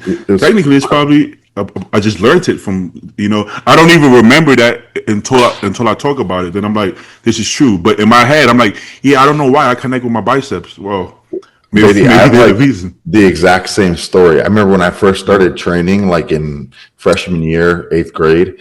I remember I'm going to the gym, right, like a couple times a week, and I'm obviously a teenager, right? Like, what do you think I'm going to go train every single time I step in the gym? I'm doing bench, I'm doing flies, I'm doing bicep curls. And then I noticed after about a year, I was like, I've never trained back. Like I never did like a back day. Yeah. You can't see it. For the first year, I'm thinking like, oh, bro, the girls, man, I'm going to get a round chest. I'm going to get my bench up. I'm going to do bicep curls. I never even thought about like training my lats. And it's done the opposite, right? Guys came up to you, right? Yeah. Exactly. Damn, man, your chest looking juicy. And then you go to football, right? In football, if I'm a running back or a linebacker, when am I pulling somebody? When have you ever seen a linebacker grab somebody? Come here, motherfucker. Like, it's not a thing. So everything is pushed. So I didn't fucking train back. And honestly, I didn't train leg. Some football players did squats. I did jump squats. So we would have 225 and we would jump as high as possible with it. That's explosion, but I'm not connecting, right? We're not going deep. So my legs and back took a long time to come up. Well, but in my head it's like, genetically I just don't have good legs or back. Well, you weren't connecting with it till later on. With everything else, all your pushing muscles and your biceps, had that connection. So you just had to learn how to do it. I think everybody can bring up a body part within reason. Within your muscle insertions and shit, you're not gonna all of a sudden get this Dennis Wolf shit going on your quads. But Phil was a good example of that because he had a weak back and it turned into be one of the best. Phil, his legs wasn't the best. His legs wasn't the best. I pulled up a video before. We were talking about big arms, and you look at amateur Phil. The man was walking arms. Like, let's be real. He was shoulders, arms, forearms, and then his back was like, even his chest. It had a protrusion to it, but it was like narrow. It was like no surface area. It was like Connie actually told me at one point they took an off season where he told him, "I don't want you to train arms at all the entire off season." And then 6 months out from the Olympian, they were like an inch bigger still. He would be the exception to that rule with the good body parts. Phil had no business training arms, bro. His arms were, bro. Let me see if I could. There's a picture I remember seeing. I thought it was the coolest shit ever because there's a lot of pictures. I probably can't find it because he was super young, but it was like when I say all arms. You know when he was talking, it was when he won USA. Huh? Which one you say, Compton? There's one where he's in his basketball attire where he's actually on the court, and like the arms and the delts, the shape, the genetics was there. Insane. You're talking about teenage arms as like a basketball player, but like lean and hard, not just fat arms. It was USA's, I think, Beatty, that you said he was all arms. I think that's what the picture is. That's the one. Basically, it looked like it looked like Sean Ray with Ronnie Coleman arms. Justin's talking about this. Yeah, that's what he's talking about. That's impressive. You know he wasn't working out, right? He wasn't like in the gym at that point. He didn't back then. No, he wasn't working out back then. There's a basketball player now. I forget his name. He plays with Ja Morant, so he's on the Memphis Grizzlies. You know his name, Andy? Desmond Bain. Bro, he could be Miss Olympia. This dude is walking around like this. Doesn't that fuck you up a little bit? Sometimes I look at that shit, I'm like, man, I've worked my whole fucking life to look like this. This motherfucker woke up like that. And my thing is, how do you move on a court like that? Like, how are you moving like that with fucking? You know who DK Metcalf is? Oh yeah. He doesn't even eat food, bro. He eats candy. Bro, he eats gummy worms like every day for all his meals, and he's ripped to the bone. He's like 250. I know, bro. IGF-1. Bro, I know gear is involved. I've seen it around even back then. But I genuinely, these people like Metcalf, like he's so clueless, bro. He's so clueless. I don't think he would even know what a steroid was. Like legit. Like he's not even trying. He's like somebody he just woke up and he's just better than everybody. Yeah. You know, they like we think like that because we want to get the upper hand. If you've always had the upper hand, you don't have to try to get the upper hand. I see like how I see it with Nate, right? He just has it. He doesn't need an upper hand because he's never had to have it because he's just, you know, that's how it is. Oh, did I freeze? Can you see me? You're breaking up. Now, you froze for a second. Okay, yeah. So we like to think about it like from an underdog. What can I do to beat this guy? What if you already beat that guy? Without trying? Then you don't need to try any harder, motherfucker. You know, so what do you guys think had like the best genetics in like the history of bodybuilding? Not just from like a muscle insertion or shape standpoint, but like a few names that come to mind is like Phil, Kevin, Flex, obviously Flex. Wait, but like structure or like building, because building muscle, I would say Kevin probably. Mm-hmm. But like if you combine structure, if you combine everything, structure, muscle bellies, size, and even the rate of added muscle, mm-hmm. I think Flex. No, you know what? I honestly, if you're accounting for everything, probably Jay. He's the healthiest. I think about post. Oh, you think about health as well? I didn't consider health. If you consider health, well, there's another one we can consider here too is Lee Haney when it comes to health. Oh, well, right. Not only that too. Lee Haney won 8 Olympias and he retired at like what 29 or 30. Yeah, injury free like too, right? 60 now. Says he's pain free, nothing going on. But see, genetics. There's so many factors because there's people who don't work out like Phil, who look like they work out, and you take Sean Ray, who when he is working out, he has insane physique, but when he's not working out, he doesn't look very impressive at all. Kevin's like that too. Yeah. You have people. You have people that look amazing as natural bodybuilders, Stan McQuay, but they take gear, and then they bigger, but not a crazy amount. When you have Joe natural to enhance, it's like what the fuck just happened, right? So like you have hyper responders, you have people who naturally are just look like they're on gear, but on gear they're a little bit better, right? So it's like there's so many factors to like genetics that. Huh? I thought when they got on gear they're going to absolutely explode, and it just didn't happen.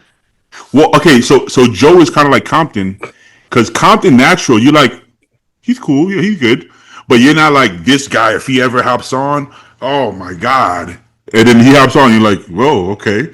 I didn't see that coming, motherfucker. Well, like you said, there's hyper responders, but then there's also hyper tolerators too. You've heard that term before? Yeah. I think I'm the opposite, where naturally you're like, whoa, if this guy hops on, ooh, and then hop on, you kind of like, I mean, he's better, but I mean, I kind of wanted more from him. I kind of thought I'd see more. But yeah, that topic of tolerance, though, that's something that's really big.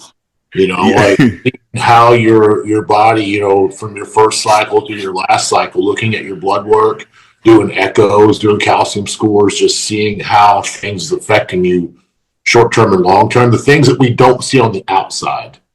Yeah. You work with Will, right? Will? Yeah. Me and him were talking, and I sent him pictures of me from 21. And he's like, "Damn, I mean, you would have thought you would have been like at least a pro by now, looking like that." And it's like it doesn't work linearly like that. It's genetics. You don't know, right? Maybe how you're going to respond. Everyone's path is going to be different. Bro, the first time I hit 300, that was a long time ago.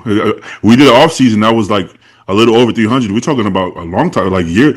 It got to be 18, 29. I don't even remember. That was 18 or 19, yeah. So you would think I should be 330 by now, or how does that work? But no, it doesn't. Just because you get there fast doesn't mean you just continue to, right? Or some people get there slower. You're like Jordan has been like this. Hutchinson he's not like, oh, he's just like, you know, slow and steady. You don't know, you know. So does genetics? I think that's a hard question to answer. You know, Beatty, you want to touch on what you and I talked about Joe when he hopped off the pod last week about what he could do in March potentially? Wait, I completely forgot. I hope I know what you're going to say.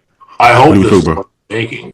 Oh yeah. We did talk about that. Oh yeah, the Arnold. Yeah, we did talk about that. Yeah, we did talk about that. We thought. Yeah. I want to hear Justin's opinion on this because obviously Joe, like, I have mixed feelings about it because obviously there's a lot of benefits, right, to doing the Arnold, especially with how Joe looks, how fast he's improving. I think Joe could go easily be a first call out at the Arnold, easily be in the mix to win. Obviously, you know, if Samson or Heidi shows up, that's a different story. But I just think that would be amazing for Joe, his brand. He's already really growing his name within the industry. I feel like it's a lot of good exposure for him. And just to have a chance to stand next to those top guys, right? But also, you know, I know Joe wants to bring up his quads, and you're talking, you know, it's only August. You would have to probably start prepping here in December. Joe doesn't need to grow a whole lot of muscle elsewhere, but is 4 months enough time, or is that enough time for you guys, like for what you're trying to achieve with his bringing up his legs? I think, you know, we would have to play the next 4 months by ear because the Arnold is also not a show that you can just sign up for. It's by invitation only. Yep. Mm-hmm. And I think with I don't want to say clout because it's not clout now at this point. You know, people actually see that he's the real deal. You know, it's not the Instagram bodybuilder. So I think it wouldn't be out of reality that they're going to give him the invite.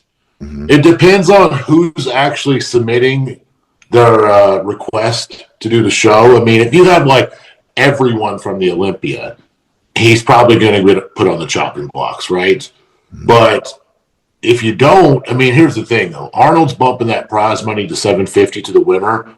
So it's like, even if you go there and you place fifth, you're probably going to walk with $100,000. Mm-hmm. Like, a lot of money. I would be willing to roll the dice on that. But that being said, I would want to see where he's at, around December. Around that time, you're getting ready to renew your pro card. I think you have to write a letter to the Arnold committee in order to actually get their attention. And I think they would give it to you. I think if we're on the right track, I think it's a feasible option. So what I have to say about this, obviously, given the circumstances, yes, the first thing I'd have to actually, after I apply, I'd have to, get accepted. But if it's one thing that I have learned is that my calling card will always be me bringing the conditioning I need. I don't have the best shape. Yes, I can change some things size wise to help it, but I need to come in peeled. And when I did the Cal last year, I didn't even get a look because I wasn't completely peeled. And the reason I wasn't completely peeled was because we didn't want to lose any of that new muscle tissue. So I couldn't drive down to the point where like we didn't have to worry about it. So this time around, I was able to push as far as possible and I got peeled. So with my feedback being bringing up my legs, I know I have time to bring them up. But do I have time to keep them as far as like, will they sit long enough and will they actually mature enough to a point where I don't have to worry about losing a little bit of size in them coming down to get to that conditioning that's going to make me stand out like I did this last 2 weeks. So common sense tells me, based on how I've kind of come up and what I've been through already, I wouldn't really want to do it because I don't feel that I would be able to keep my legs the way I would want to. Try to chase the conditioning that I know that will stand out and actually help me place higher and win and even get a good look. So I don't want to be counterproductive to what the main goal is here. So it's like one of those things like, if I'm patient, then I'm going to get more out of it. So say I do wait and say I do win the 2 shows that I'm going to do. Say I go to the Olympia. I will be more and more ready to take on a show like the Arnold and actually get more out of it and be improved to consistently win across the board at more shows and place higher and make more money in the long run just by being a little more patient. That's honestly a really smart point, Joe, honestly, and I do agree with a lot of points you said. The other thing too about the Arnold, right, like Justin said, it is invitational. So like, let's say you guys stay pretty lean, in the hopes of getting accepted. You get accepted. Okay, you still have to. You still want to qualify for next year. So the Arnold is in March. There's not that many. Something was going through my head as we're talking. There's not that many. There's Detroit, which is a week before the Arnold. It's the last week of February. You could go win Detroit, but like, let's say they moved it. I think. I think they're gonna move for next year. Or no? Fuad wanted it to be the first show, so now it's me. I looked at the day. It's a week before that. It's a week before the Arnold. But if you don't get that qualification, say at the Arnold or Detroit, then you're in for a long season. Because then you might have to wait all the way until Legion or the Cow, and that's another 8, 10, 12 weeks of dieting. And I think he's got a very valid point with that because, just to be fair, I'll go ahead and tell you, we've never I don't feel right talking about either one of these people negatively, but like the weakest Arnold we've seen was probably 2017 when Cedric won it, right? Like he was a little out of shape, but 99% of the time you're going to have a top 5 Olympian come in and take that title. Which one of those guys is not going to want $750,000, right? I mean, if I was Andrew Jack, if I was Nick Walker, or Lunsford, whoever, I would take that money. So that being said, going to the show, and if we lost at the Arnold, it's just like what he was saying. You would have to think about, well, now we're going to have to hold this conditioning for 2 to 3 more months. Pick a show, whether it be Toronto, New York, or wherever it might be. And then it's like, okay, we're qualified in May, but we also got a show in October. So from my own personal experience, I did that shit in 2016, and I kind of hit my stride over the summer. But by the time I made it to the Olympia, it was not the Justin that anybody wanted to see, which was actually really disappointing to me because I sat the Olympia out 2 years in a row, hoping to just make a splash when I did it. And I made a splash, but it was the wrong kind of splash. Like, I remember my friend Alex came up to me And he goes, "Holy shit, dude! Congratulations on getting 10th at the Olympia." And I'm like, "Congratulations on what? Getting my ass handed to me?" Like he thought I was a complete dick because I said that, but it's just because I held myself to a higher expectation, and I bombed. And I think I bombed because I literally dieted from like November to September the following year. Mm-hmm. So that is the downside. And playing it strategically, like any show outside the Arnold and the Olympia, you're going to be very, very hard to beat. Mm-hmm. I'm not going to say it's impossible, but you're going to be up there in that mix. So it might be more strategic to play off like a May or June time frame.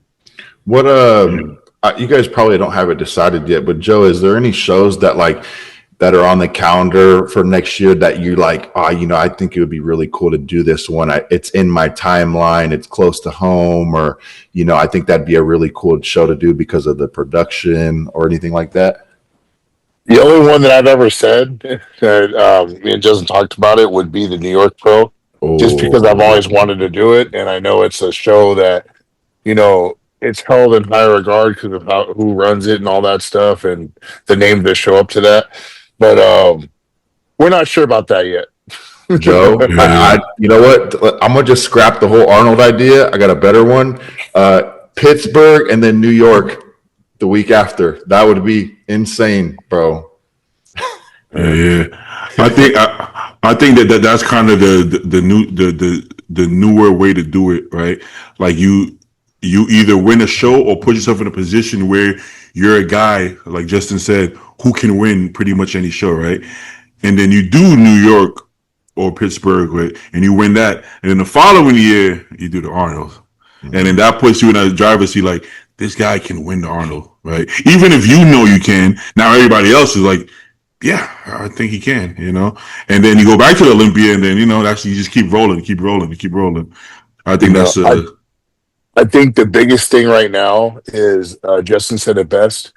We kind of got to play it by what my body does. I'm very well known for how my body responds after a show during the rebound portion of things. And I think, again, just depending on time frames and stuff, it's got to make sense for what I'm trying to build. Because I don't want to say I'm building a foundation still, because I have it. It's just the one thing I need to bring up needs to stay when I die down to complete the look. And I truly believe I will beat a lot of people with that complete look. So I don't want to sacrifice, I guess, I don't even know what you want to call it, but time. Sacrifice time just to show face. Like, hey, look, I'm sitting next to these guys. I'm trying to win. It's got to make sense for me to win consistently compared to let's hope I win.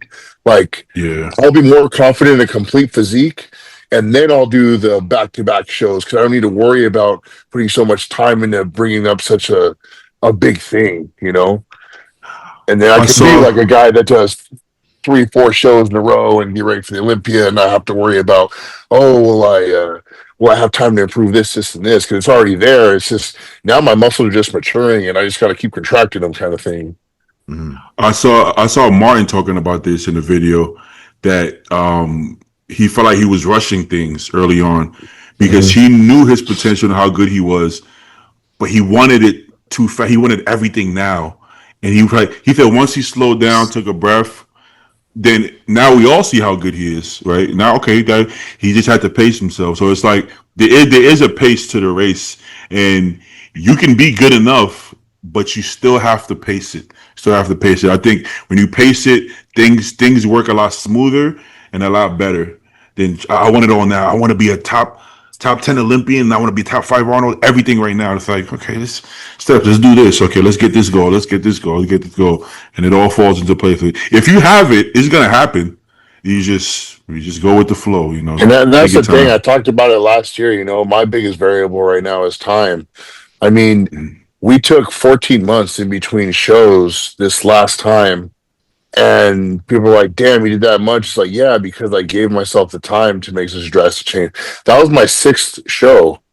And keep in mind, this was 2 shows in the same year back to back. So I only did 4 shows prior to this. And that's because I've taken the time to put in the work to change my physique so I can bring a better version of myself every time. Because if you're not looking any different or improved every time you step on stage, then what are you really doing? You know, so that's what I try to emphasize with people. Like, you know, when I did my own career, like I upset a lot of fans when I won the Orlando Pro, and I knew when Bob was interviewing me on stage, like, so we're going to see you in Vegas. And I'm like, yeah, you're going to see me there, but you're not going to see me on stage. But I knew as soon as he said that, I was like, I'm not doing it. Like, I had it in my heart. So being able to kind of pace that to set yourself up in the right position is very important. And, you know, time, like, I'm going to use a guy, well, all you guys will know.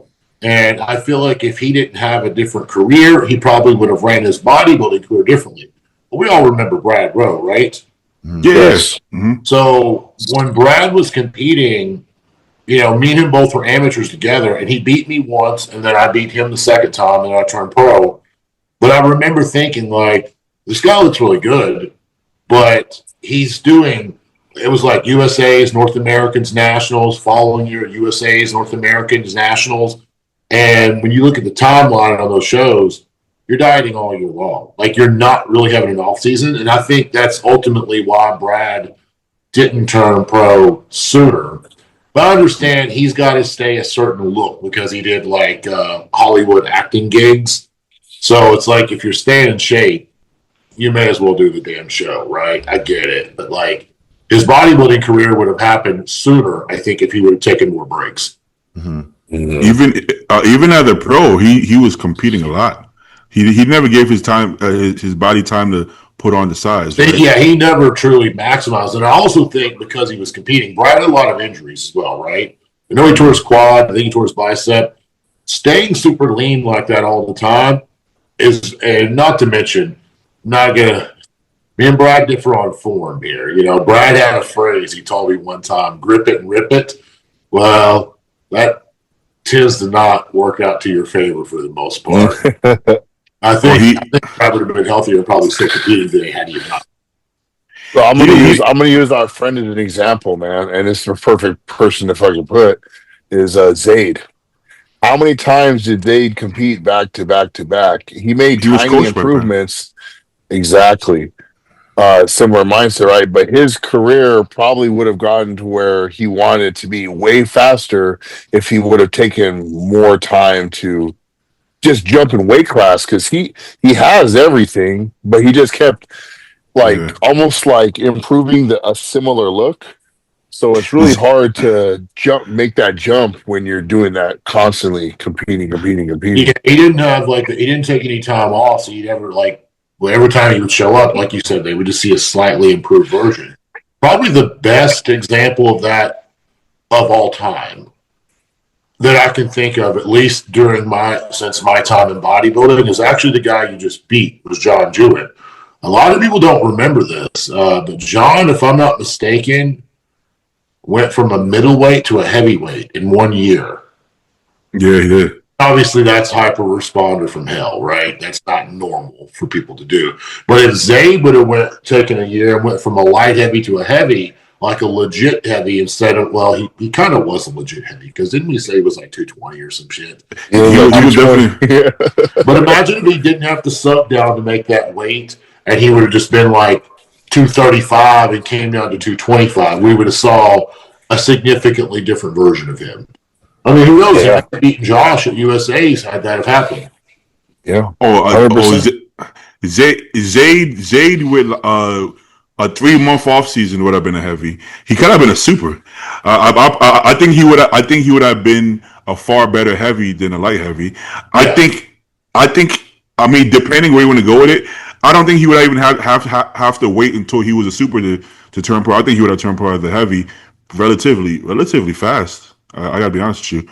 You know, it's just the game of making the light heavy and then coming back up, I think, took a time. And then so many shows. Like, I'm surprised he looked that good after that many shows, because I would have looked like I would have looked like dog crap. You know, so he's a lot bigger guy in person. Like, I I felt really bad when I saw him last year at the Cal because I basically looked at him and I looked straight through him because I didn't recognize him. Yeah, downside. He gets it. So he was bigger than I expected. Much bigger. He goes down and up. So we'll see him once, and then he's down, and then we'll see him like, what the fuck? What happened? He's big right now. He's big right now again.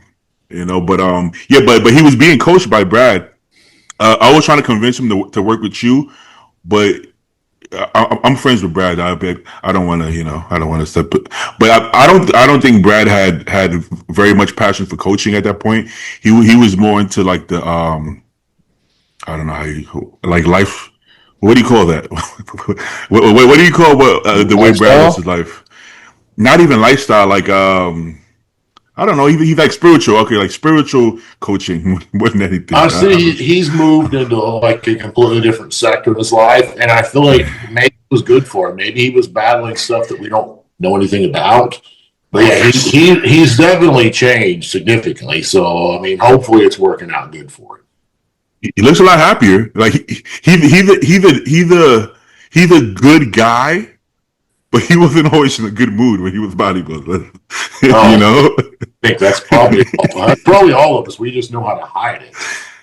This is true. This is true. Yeah, but yeah. I knew like when I was still competing, I knew how to speak well and like on camera.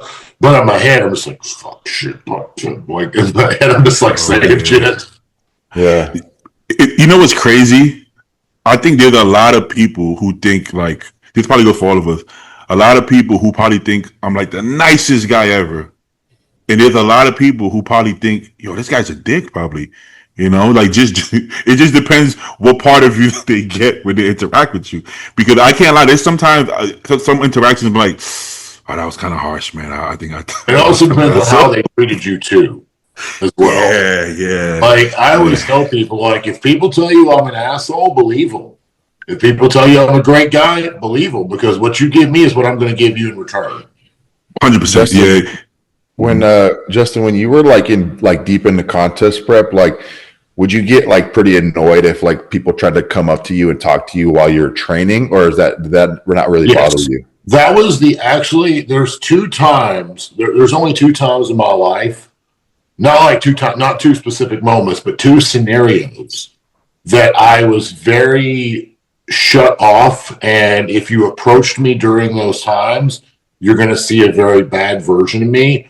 One would be while I'm physically training, and the other is while I'm sitting down, like not like eating a bodybuilding meal, but if I'm at a restaurant, don't approach my table. Like if you're a fan, or especially if you don't even know who I am, do not approach my table. I have told several people to get fucked at restaurants. Like, dude, you're a big guy. And I'm like, yeah, like we're not doing this. Leave me alone. What about you, Joe? Back to like the gym thing is like, I got to the point where I grew up in a really small town, so it was like me and one other guy. We were the big guys, and then eventually I was the big guy, and every time I would go to the gym, like I would purposely, if I'm going to train at like 1 o'clock, I'm going to get there at 12:45. I'll kind of walk around, I would make my rounds. These were the people that I grew up around and stuff. Like, so I knew them and I didn't want to treat them badly, but I also knew that while I'm training, this is my time. So I'm like, hey man, how you doing? How are you? Or oftentimes I would have my post-workout meal to like hang out at the gym afterwards. But while I'm physically in action, I wanted nothing to do with anyone else. Yeah. And if someone's giving me like a head nod, that's cool. But if like, hey man, how do you bring this up? I'm like, go talk to your personal trainer. Like, yeah. If you I feel the same way. I'm the exact same way. Yeah. I didn't want to be that way, but see, here's my thing. And this is more of a personal problem that I have is like when I get distracted, like when I go to the gym, I'm in my zone. And it's kind of weird to say it, but it's like I'm in like a special headspace to train the way that I trained. And when you throw me out of that, even though you're long gone, I'm like lost, and again, that's my own problem, my own attention deficit problem. Mm-hmm. But it still would throw me off, and then when it would throw me off, I would become more angry because I couldn't get back into the right headspace. Mm-hmm. And then the next time I saw you, it was just like I just wanted to choke you. Mm-hmm. You were in your 20s as well. When I was in my 20s, like now, I could lock in for a set and snap out and be like, "Hey, what's up, guys?" But at 25, once I entered the gym and put like my hoodie on, I wasn't very pleasant. I gotta be honest. I wasn't in a mood to be pleasant at all. Yeah, well, yeah, I kind of feel the same. Like, but then again, I also don't train like now. I don't train on a serious level like what I did back then, because to me back then, I don't think a lot of people understood me, because like bodybuilding was the only thing I cared about at that point in my life. And I remember when I moved from Kentucky to Jacksonville, my ex asked me a question, and she goes, "Hey," because there was this powerlifting gym that was really close to her house. And it was also great for bodybuilding. He had a lot of good stuff in that gym. And she liked it, and I liked it. She goes, "Hey, can you do me a favor?" And I'm like, "What's that?" She goes, "Can you not be an asshole in the gym?" I said, "No." I just said no. Because I didn't want to be that guy that was friendly. I would walk in the gym, head down. I'm just like, and I didn't want to be that way, but I felt like I wanted people to know me as like, that's just a loner. Like there's something wrong with that guy. Like he's autistic or something. He's weird. Like I wanted people to feel that way about me. That way they would not approach it while I'm physically training. No, Justin, I get that too. Oh, the question, Joe, I said when Justin was deep in the contest prep, like if it would really bother him when people would come up to him like while he's training. Oh, okay. Because like I'm listening to everything Justin is saying, and I feel the exact same way. Obviously, I'm not at Justin's level where he was, but so like when I won the 3 shows this year, like it's great. Like don't get me wrong, I love when people come up, they say congratulations, they give me my props, like whatever it may be. Like I'll stop and talk for a second. But like Justin said, like when I'm in there, I'm in a different kind of headspace. I only have an hour, 2 hours, and this is like my time. Like I go to a different place when I'm training, very, very laser focused on what needs to be done. It's like I could have something going on at home or bills to be paid or whatever it may be. Like none of that stuff even matters at all. I could be arguing with my girlfriend. It's like it all just disappears. All I'm focused on is this next set and doing what I need to get done. But it's been kind of hard because like now I'm training for the Olympia, so like you could probably imagine the focus level, like in between sets, I'm pacing back and forth. I'm like trying to make the most of each workout, and I'm like Justin. I've been wearing hoodies to the gym lately. I don't look at anyone when I walk in. I just look at the ground and I just make a beeline for the machine that I need. Yep. And like still people will go out of their way. I'll stand up to give you guys an example, but I'm sitting there looking at the ground and someone will come up and they'll go, "Yep." And I'm like, got to take out my headphone. "Hey bro, what's up?" And like Justin said, I don't want to be rude. I don't want to come off as rude because ultimately that person means well. But at the same time, kind of like, bro, you got to have some social cues here. I got my hoodie on. I'm not looking at anyone. Maybe you should wait until I'm done. But it's tough because I know these people mean well, and I don't want to, be rude to people like that. So it is hard. Yeah, it's balance. That's 22 because oh shit, let me get you guys back on here. Where can you? Okay, now I'm back. We can see. Yeah. But yeah, it's such a catch-22 because like the last thing you want to do, these people look up to you, that they're your fans or your friends, and you don't want to say anything. But the thing is, they're not in your shoes, so therefore they think they understand, but they actually don't truly understand until you've walked those shoes to prepare for something like the Olympia or the Arnold or just even getting your pro card.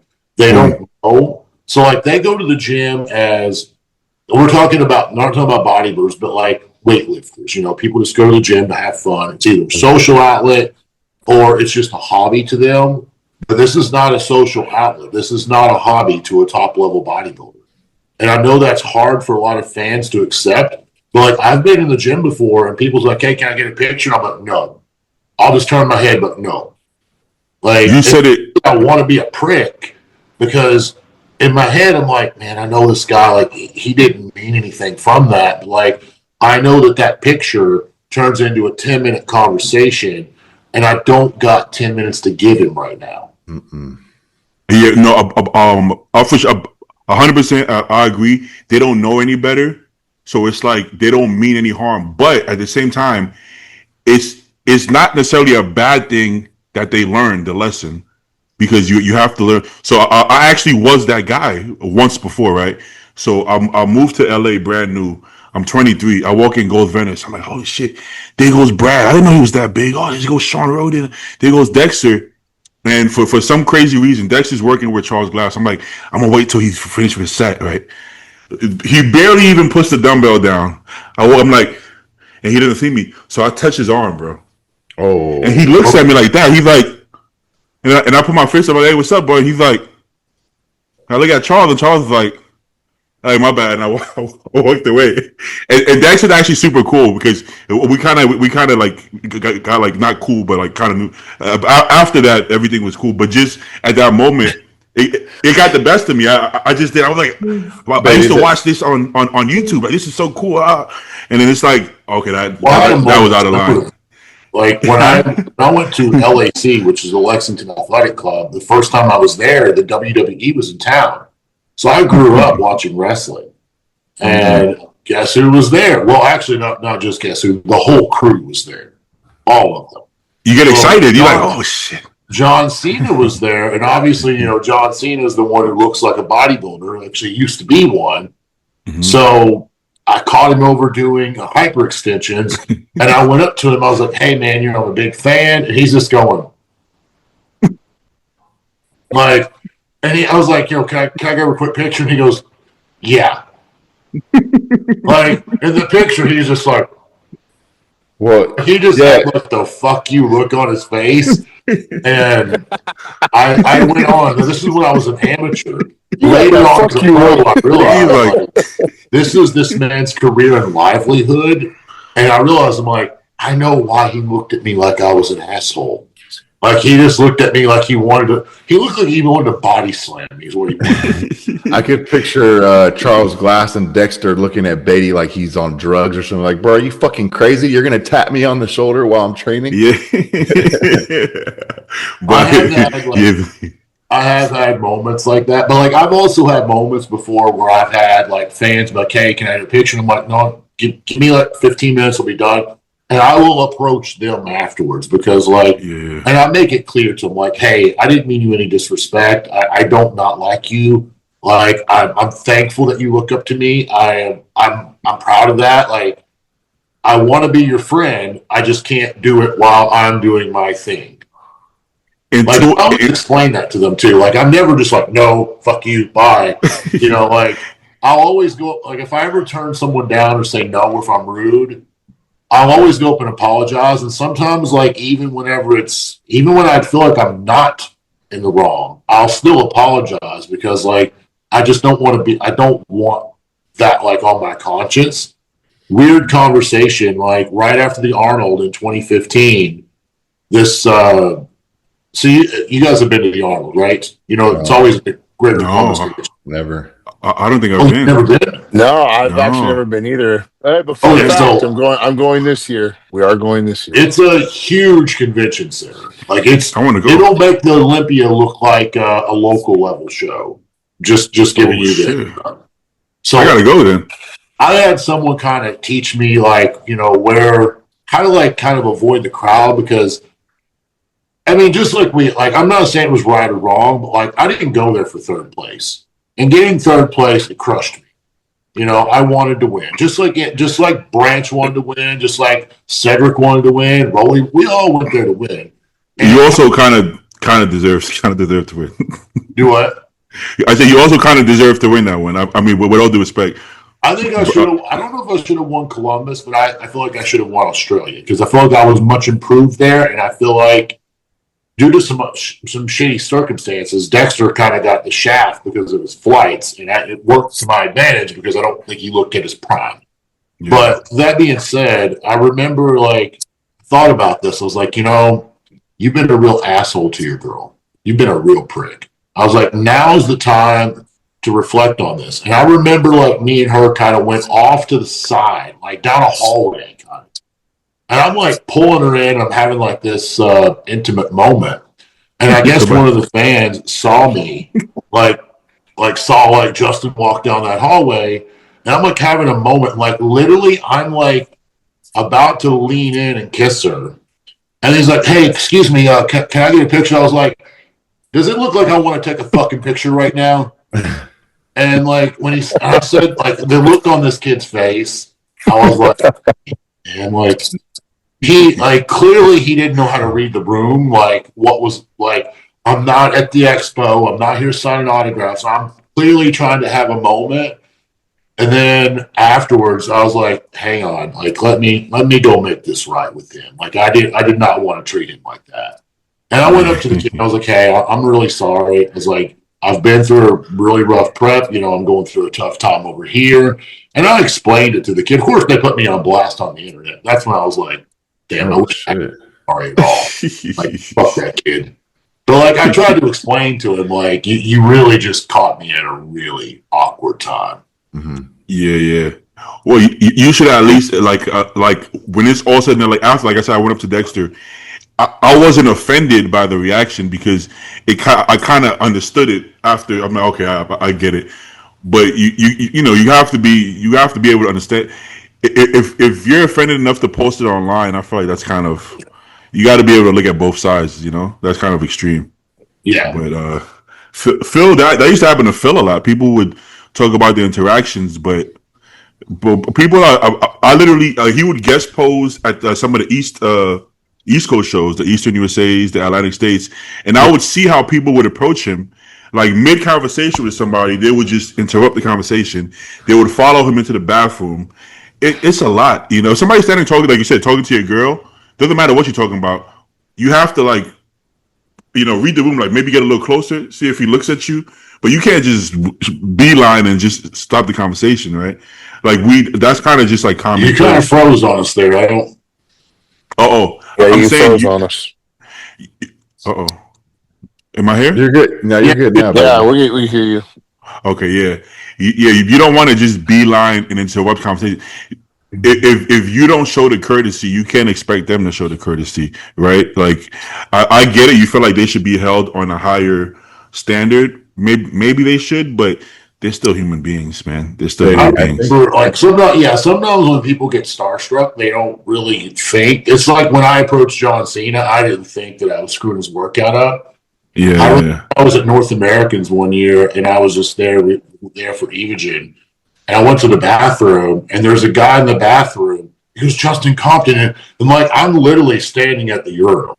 And he's like, man, can I get a picture? I'm like, not right now, you can't. And he's like, oh shit, my bad. And I'm like, you're good, man. And I remember, I think it was Evan Centopani said, no, this is obviously not in America. This was the Arnold Brazil, and I guess the fan base down there is a little different.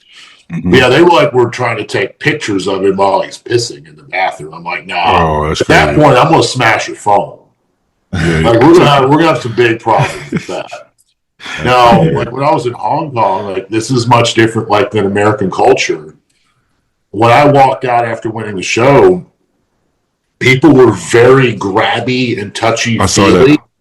I'm I was kind of because I'm not used to that. And not to mention, I'm just not one of those guys Joe knows this, the whole affection thing. I'm one of those people that's not super touchy, not super feely. So these people are touching me. I'm just fuck, man. Can y'all I was stop. I want to go home. It made me feel very uncomfortable. Wait, have Justin, even in big old hugs. Hey, Justin.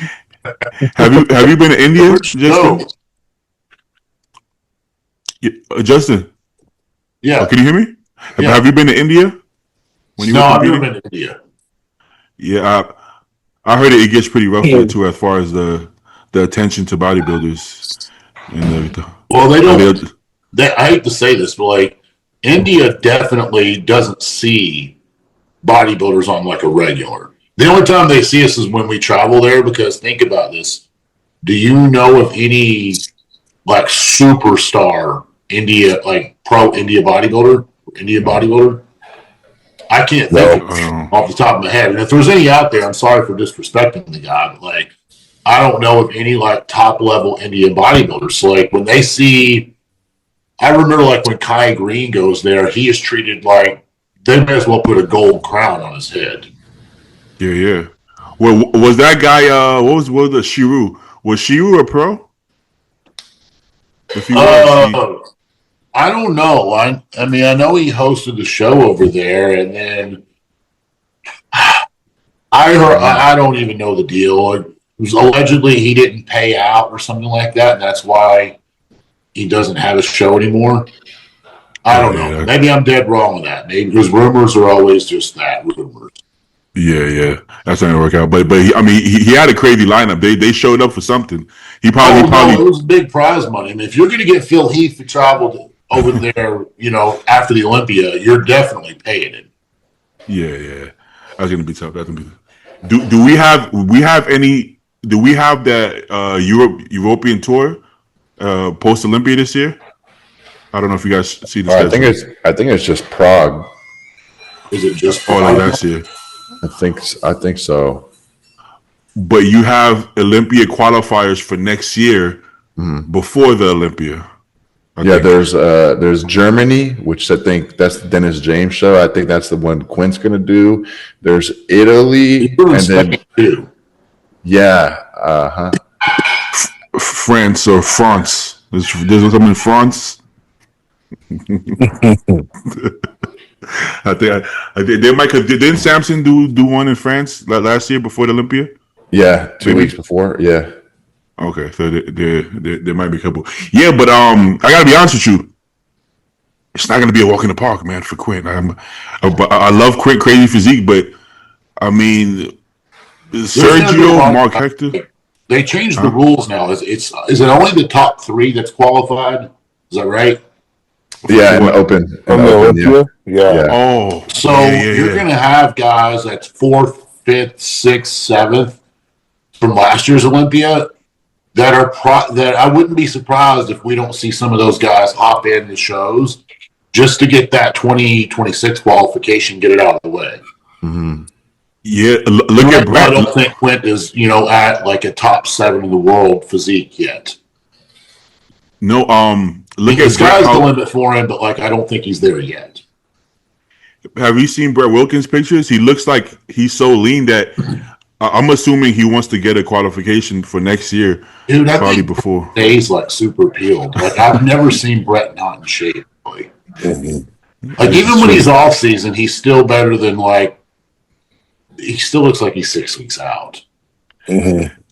Yeah, the way he looks right now, he looks like. But it would be smart for him to go over and hit one of those shows to try and grab the qualification. I mean, shit, he got more quad feather and chest striations than some people do show day. Yeah. Now I want to ask Justin, who you think places better at the Olympia, Brett or Jordan? This is going to be Brett by far, in my opinion. Brett is pretty impressive. Brett's very Jordan still has some gaps to fill, and by gaps to fill, his upper body still needs to come up some. Brett seems to be very, very balanced top to bottom, and I think quad wise, Jordan's got some like world class quads. But I think again, when you look at the total balance, I think Brett's going to beat him. I think if he keeps his fullness, yeah. But you know how in the past with Matt, he would get a little flat.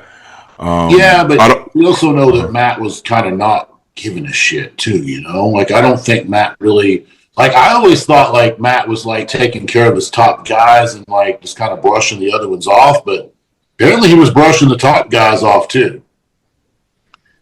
For my understanding, he was doing a lot of self-coaching even with Matt. So For sure. He always coaches himself off season. I saw him talk about that. But I mean, shit, probably even some of the prep. But yeah, I think Brett will overpower Jordan just on again having a complete physique. Yeah. He's you know what's crazy about bodybuilding? They're almost the same height, and Jordan is actually way heavier than him.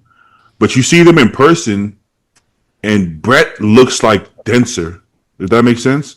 He looks like fuller, rounder, denser, but he's not like a super heavy guy. Similar scenario, man, is when I won the 2014 Orlando, I'm like 2 inches taller than John De La Rosa. Yeah. And he weighed more than me at the show. Holy shit. Yeah, I think John was like 247, 248, and I was 244. And I'm taller than him, and I looked bigger than him on stage. I guess so like Dorian made a post on this, like, I don't know, like last week. He goes, guys, your stage weight. He goes, you don't need to. It's not really a topic that needs to matter because, like, it's your illusion of what you look like. I mean, realistically, Lee Priest was like low 200s, and he's knocking 250, 260 pound guys out. Granted, Lee's short, but like still, it's 200 pounds. Look, Sean Ray. Sean's short, but he's not Lee Priest short. Sean, his best was like 210 pounds. I mean, on paper, the two best bodybuilders in the last 4 years have been Derek and Hadi. Do you guys know their stage weight? We know, but none of us actually know. We can guess, but they don't talk about it. Derek is, I feel like he's in that 225, 230 range, and I really don't have a clue about Hadi. But I'm going to go on a limb as well. I'm going to say 225, 230 because we know he came from 212. Well, the way you can tell, because people think they're like so much bigger, like 240 and stuff, but just look at the same year Hadi qualified in 212 and did Olympia. He's not that much bigger. He's not as hard because he's fuller, but he didn't add 20 pounds of muscle since then. People don't understand what 20 pounds of actual lean tissue actually is. My reference to people, whenever they, like, because you have, like, rookies and stuff approach you, like, I want to gain 20 pounds of muscle. I'm like, okay, go to Walmart, look at 1 pound packs of beef. Now imagine 20 of those stacked throughout your body. That's a big difference. So, like, when people talk, like, they want to gain this or that, they really don't know, like, what 5 to 10 pound of muscle actually looks like. If you're going to tell me if Joe is 5'8", and look how he looked competing at 250. Can you guys see me? Yeah. Okay. And he's 5'8" competing at 250. You're really going to tell me Derek at 5'5", 5'6" is going to be 240? Yeah, he's not. Nah, he's not going to be 240. I don't think he's 240. I don't think Derek's more than 230 on stage. I mean, he doesn't have to be more than 230. But again, the weight doesn't matter. I mean, I did get a message. You remember how last week we did, we kind of did the recap and I was giving Kareth props? Oh, yeah. Me and him talked, and he's actually, I think he said he was 205, so he's still got room in that 212. I thought Kareth was like 230 coming, like, sucking down to like 212. Bro, because he looks big as shit to be 212. I don't know. When you see Kareth, like, in backstage, like, just chilling, you could tell he's not heavy. He poses like he's big, but he's not that, like, he makes himself look big on stage, but just chilling in the back. You can tell that he weighs what he weighs. If he's only 205, I think he could. You're all breaking up. You got me? Froze again, baby. Am I good? Yeah, you're good. You said if he's 205, you think he can what? I think if he still has that much room to grow, I think he could beat Sean Clarita. It's 7 more pounds. Like, people don't understand. Like, 7 pounds on a small frame guy could go a lot. It's like 25, maybe not 25. It's like 20 pounds on a frame like our frame. I think so. Yeah, I don't see anyone ever taking Keon out of that 212 throne, but I think he could probably push Sean off. If he can max that cost out, he could probably push Sean off of it. I think he could. But I'm yeah, excited to see what Sean looks like under different guidance. Who? With Sean, I'm excited to see what he looks like this year under a different guidance. Yeah, because he's not with Matt anymore. With Matt, this is my thoughts on it. I think Matt sucked him down so hard, he just lost his legs. Way too damn hard. Did you see how he looked a couple weeks later, or in the following show? He looked so much better. Yeah. So just imagine what the year's going to look like. We just saw him in Dallas not too long ago. I mean, he looks pretty good, like in his clothes. I mean, he looks big.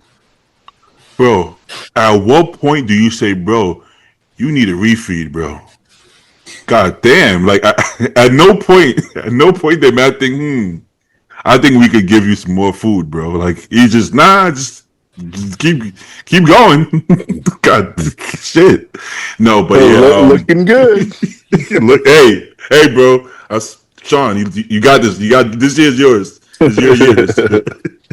No, but I mean, he was peeled. He was peeled.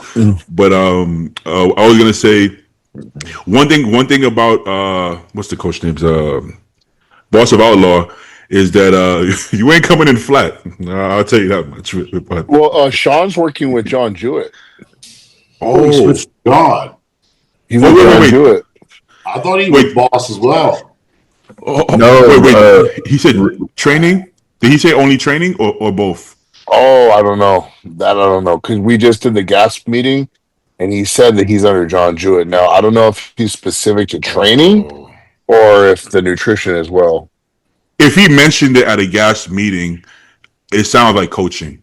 That's because because when he used to work with Mountain Dog, he would be like, "Matt is my coach." He would never say, "I'm with Mountain Dog," right? He never mentioned Boss of Outlaw. I think Boss of Outlaw is a really good coach. I think he bit off more than he could chew. I think he had. Regan left too. Yeah, I don't think that takes away from his coaching. I just think, bro, come on, man. You can't have 20 Olympians, bro. Like we would love to. That did that. I don't think he took on he didn't take on anyone else, but it was Chad. I mean, he was coaching the entire lineup in the 90s. There was eight of the top 10, yeah. But that coaching back then was a little more hands off. They weren't they weren't checking. Send me a picture after every meal, Chad. Well, I remember Chad talked about or no, maybe it was Ronnie talked about. He would wake up, take pictures on a Polaroid, take it to Walmart, develop the photos. Then same day, overnight express it to Chad. Then the next day, Chad calls him. That's terrible. I mean, think about that. That's terrible. If I was Ronnie, I would be like, Chad, tell me where you live at, and I'm going to rent an apartment really close to you for 3 months. Yeah. Person. Fuck that. They could hey, roomie. Yeah, no, or you just move in with him at that point. Fuck that. Yeah, but I feel like the demands on coaching back then was a bit less. I think nowadays people expect a lot from a coach. Fucking mental therapist, the whole nine. Back then, I mean, it would be like, okay, eat this, and then that'll be it. I think nowadays the demand is so high that I don't think you can coach as much athletes nowadays. Yeah. People like to. Sometimes my clients like to call me and shit. FaceTime. I'm like, I don't know if I want to answer this FaceTime. I'm sure it's something. Hey man, I want to ask you. I got shrimp instead of chicken breast, bro. Is it just for today? I'm like, you're like 50 weeks out, bro. We'll get a lot of that. To be honest, the only time I've ever been super annoyed is I had a guy from England one time. He was actually an Indian guy from England, and I had my phone on. I had my ringer on, and I never had my ringer on ever. You can imagine how much my phone blows up, right? So if I had my ringer, it's like ding, ding, ding, ding. It would be all damn day. I have my ringer on. It's 3:30 in the morning. This guy's not getting ready for a show, and he calls me. he's like, hey, man, I wanted to ask you, is it okay if I have a cheat meal tonight? And I was like, do you have any idea what fucking time it is right now? And he goes, oh, my bad. And I'm like, what do you mean you're bad? You know I don't live in England. You know I live in the U.S. And he's like, oh, I was like, no, get to the point, man. You already woke me up now. I was like, I'm pissed off now. I mean, he actually quit working with me shortly after that. But it's like, come on, you called me at 3 fucking morning. Hey, speaking of Indian clients, I remember I always had issues getting Indian clients in shape. And I'm like, man, these Indians, the metabolism, they're not really gifted with this metabolism thing, huh?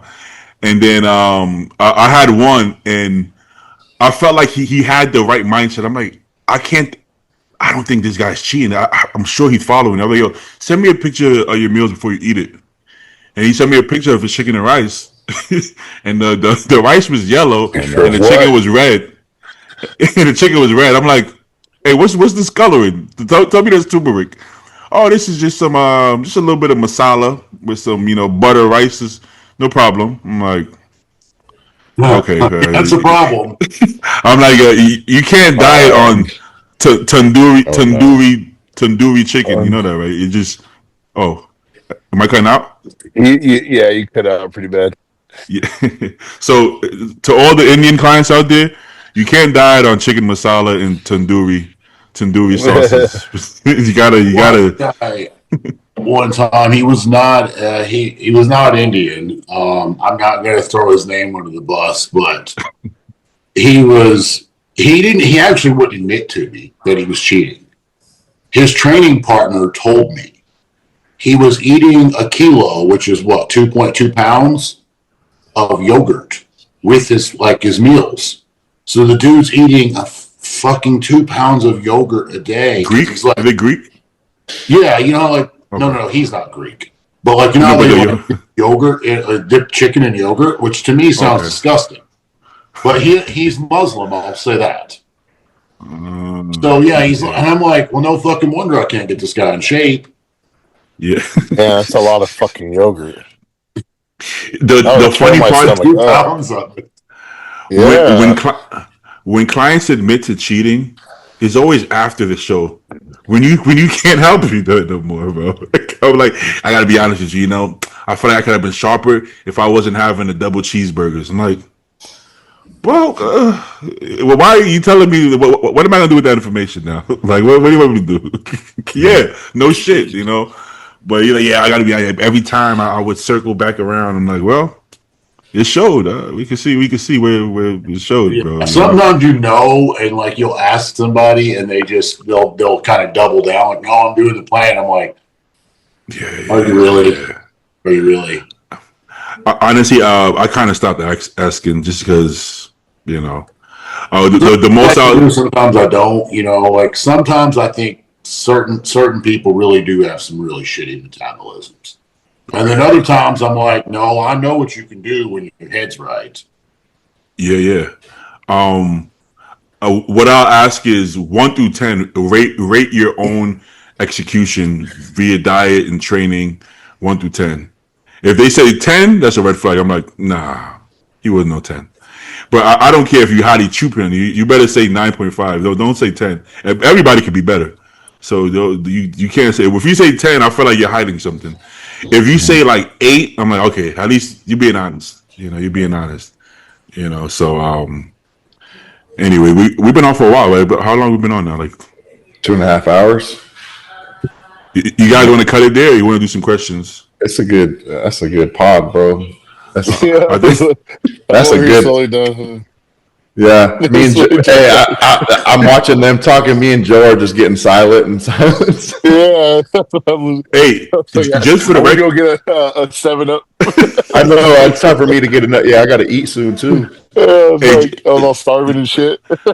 Just for the record, when people say let's get more 3-hour pods. That's a big commitment. That's a huge commitment. 6 hours a week. Yeah. That's a huge commitment. I think if we're gonna do a 3-hour pod, it could be once a week, or if we're gonna do 2, it's gonna be an hour and a half. Because you do 3 2-hour or 2 3-hour pods, you run out of stuff to talk about. Like there's not a show every single weekend for us to talk about and dive deep. And like you can only talk about so much. Like we covered so much in just this one pod. I couldn't imagine like 3 days from now doing the same thing. But what I will say, Beatty, is when we do jump on, like whenever it is this upcoming week, you should post something on your story like, hey, I'm gonna get a podcast in with, you know, Justin, Joe, whomever, ask some questions, and then we could have like a little 30-minute section. Okay, of, Beatty does it an hour before the podcast. But here's the thing, because I don't always know exactly. Sometimes I do, but usually I don't always know exactly who's gonna be able to show up. So I didn't want to be like, yo, I'm having this person on, ask questions, and then I end up having somebody else on, or not that person, right? So then I kind of stopped doing that for a while. But it makes it better if you know who's going to be on, so you can direct the question at them. Well, it would be better. You can lock me in. So, worst case scenario, I do it, and one person can't make it. It's not a big deal. I'll still ask the question anyway, so you know. Yeah. So I might, but yeah, I've been doing last minute. I'll just send. For a long time, I was just sending links to random people. Like whoever's been on, it's like, you know, I would send it to like the whole. What are you gonna do one day when you have like 10 people come on? Everyone loves. That's happened. That's happened. Yeah.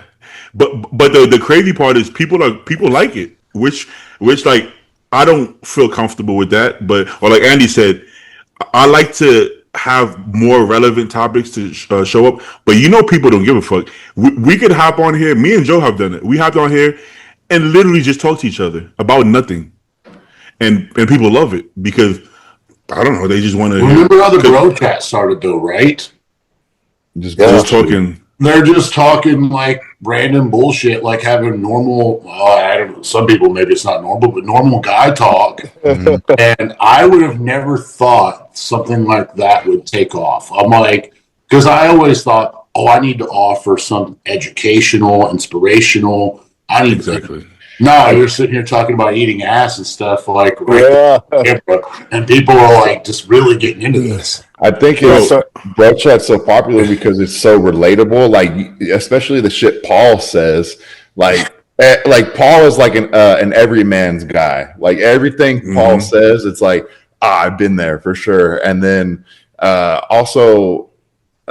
Like they're just like super funny, relatable, and then they also cover bodybuilding too, so it doesn't really feel forced. And I think I'll speak for myself, like when I'm cooking or if I'm doing cardio or something, like I got to have something playing. I'm addicted to something playing. I can't be in silence. So if I'm cooking my next meal or eating, I have a podcast playing. I got something playing at all times. So when someone sees a 3-hour podcast drop, they're like, oh, that's 3 hours of listening time to occupy my headspace or something. Exactly. Like cooking. Honestly, even when I'm in the shower sometimes, bro, I'll have a podcast on. So people just want the content. You know how many times we filmed the pod and I'm sitting there like, bro, that was shit. We literally talked about nothing. What the fuck did we even talk about? And then people are like, yo, that was some deep shit. That was good. When you talked about this, I'm like, oh, well, thank you, because I thought that was garbage, bro. You know? Yeah, when Andy said there's only so much to talk about, you're not sure to talk about. I'm like, Andy, I'm not talking because I'm letting everybody else talk. I don't shut the fuck up, honestly. Me and Justin were trying to go to sleep at the Airbnb, and I would say something, he would say something back. I would say something, he would say something back. The conversation just kept probably you just kind of rolled over. Yeah. I was like, I should probably just roll over. Even when I rolled over, I was still fucking saying shit. Yeah, me on eating a whole fucking pie. Yeah. What the way I look at it is, do you ever run out of things to talk about, like when you see your friends at the gym? It kind of just is Joe frozen? Oh, so I think he only had for. Oh, he there.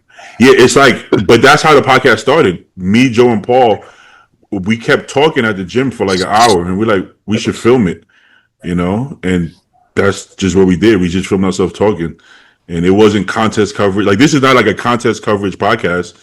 We talk we talk about it, and then the subject changes, and it changes again, and then by the time it gets there, I forget what the fuck we was even talking about. You know, it's funny that for the viewers watching this shit right now, this podcast was specifically to talk to me and Justin about everything that happened in Tampa and Texas. And not one Yeah, it fucking was. thing was said about what we did or anything. So you're wasting your time. It's good though. It's good flow. Like it comes natural. You know, we're not just like, okay, Joe, like what did you do for your peak? Like that's kind of like it gets boring. Like, you know, like people want like a real genuine conversation, just how we kind of are doing now. Like it just flows naturally. Yeah. I'd be trying to, but I give myself 5 minutes. I'll have a question. I'll be like, okay, let me bring up Tampa, let's say for instance, and the conversation goes, I'm like, let me hold on to this thought for like a minute. And then it's gone. And the conversation goes somewhere else, and then I'm okay.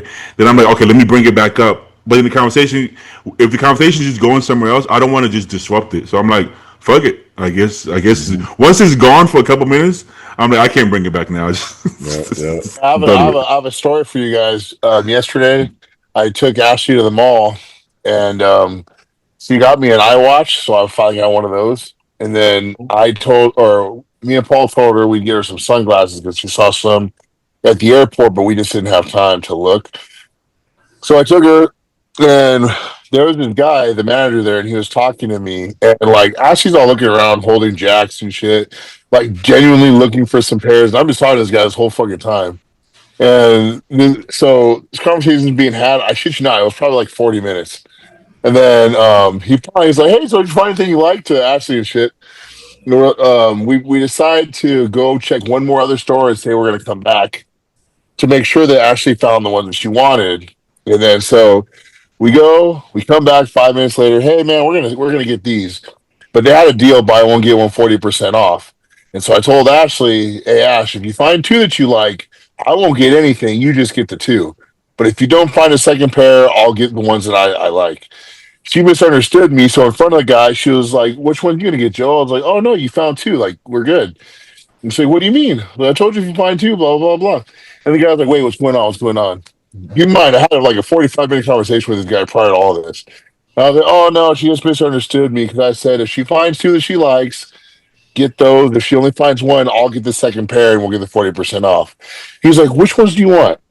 And I was like, "Those right there." And then he goes, "Grab them. Trust me, just grab them." So that conversation, he gave me the deal for hers, and then he gave me 40% off the one pair. So I didn't even have to buy a second pair to get it. And I was like, "Look at that, Ash. It pays for me to not shut the fuck up." Sometimes it pays to be nice and just talk. Yeah. And he told me, he was like, "Man," he's like, "it's very rare to come across someone like you guys, where you sit down and have a conversation, just casual. Like you're not in a rush to be nowhere." Like wanted to talk to you about bodybuilding and just learn a little bit, right? He didn't talk to me about bodybuilding at all until like we were getting rung up. That's the best thing. That's the best thing. A regular ass conversation, like, man, I didn't look the way I look, kind of shit. Talking like a regular ass dude. That was interesting. That's my favorite conversations, when I just have a random conversation with a stranger. That's a really good conversation.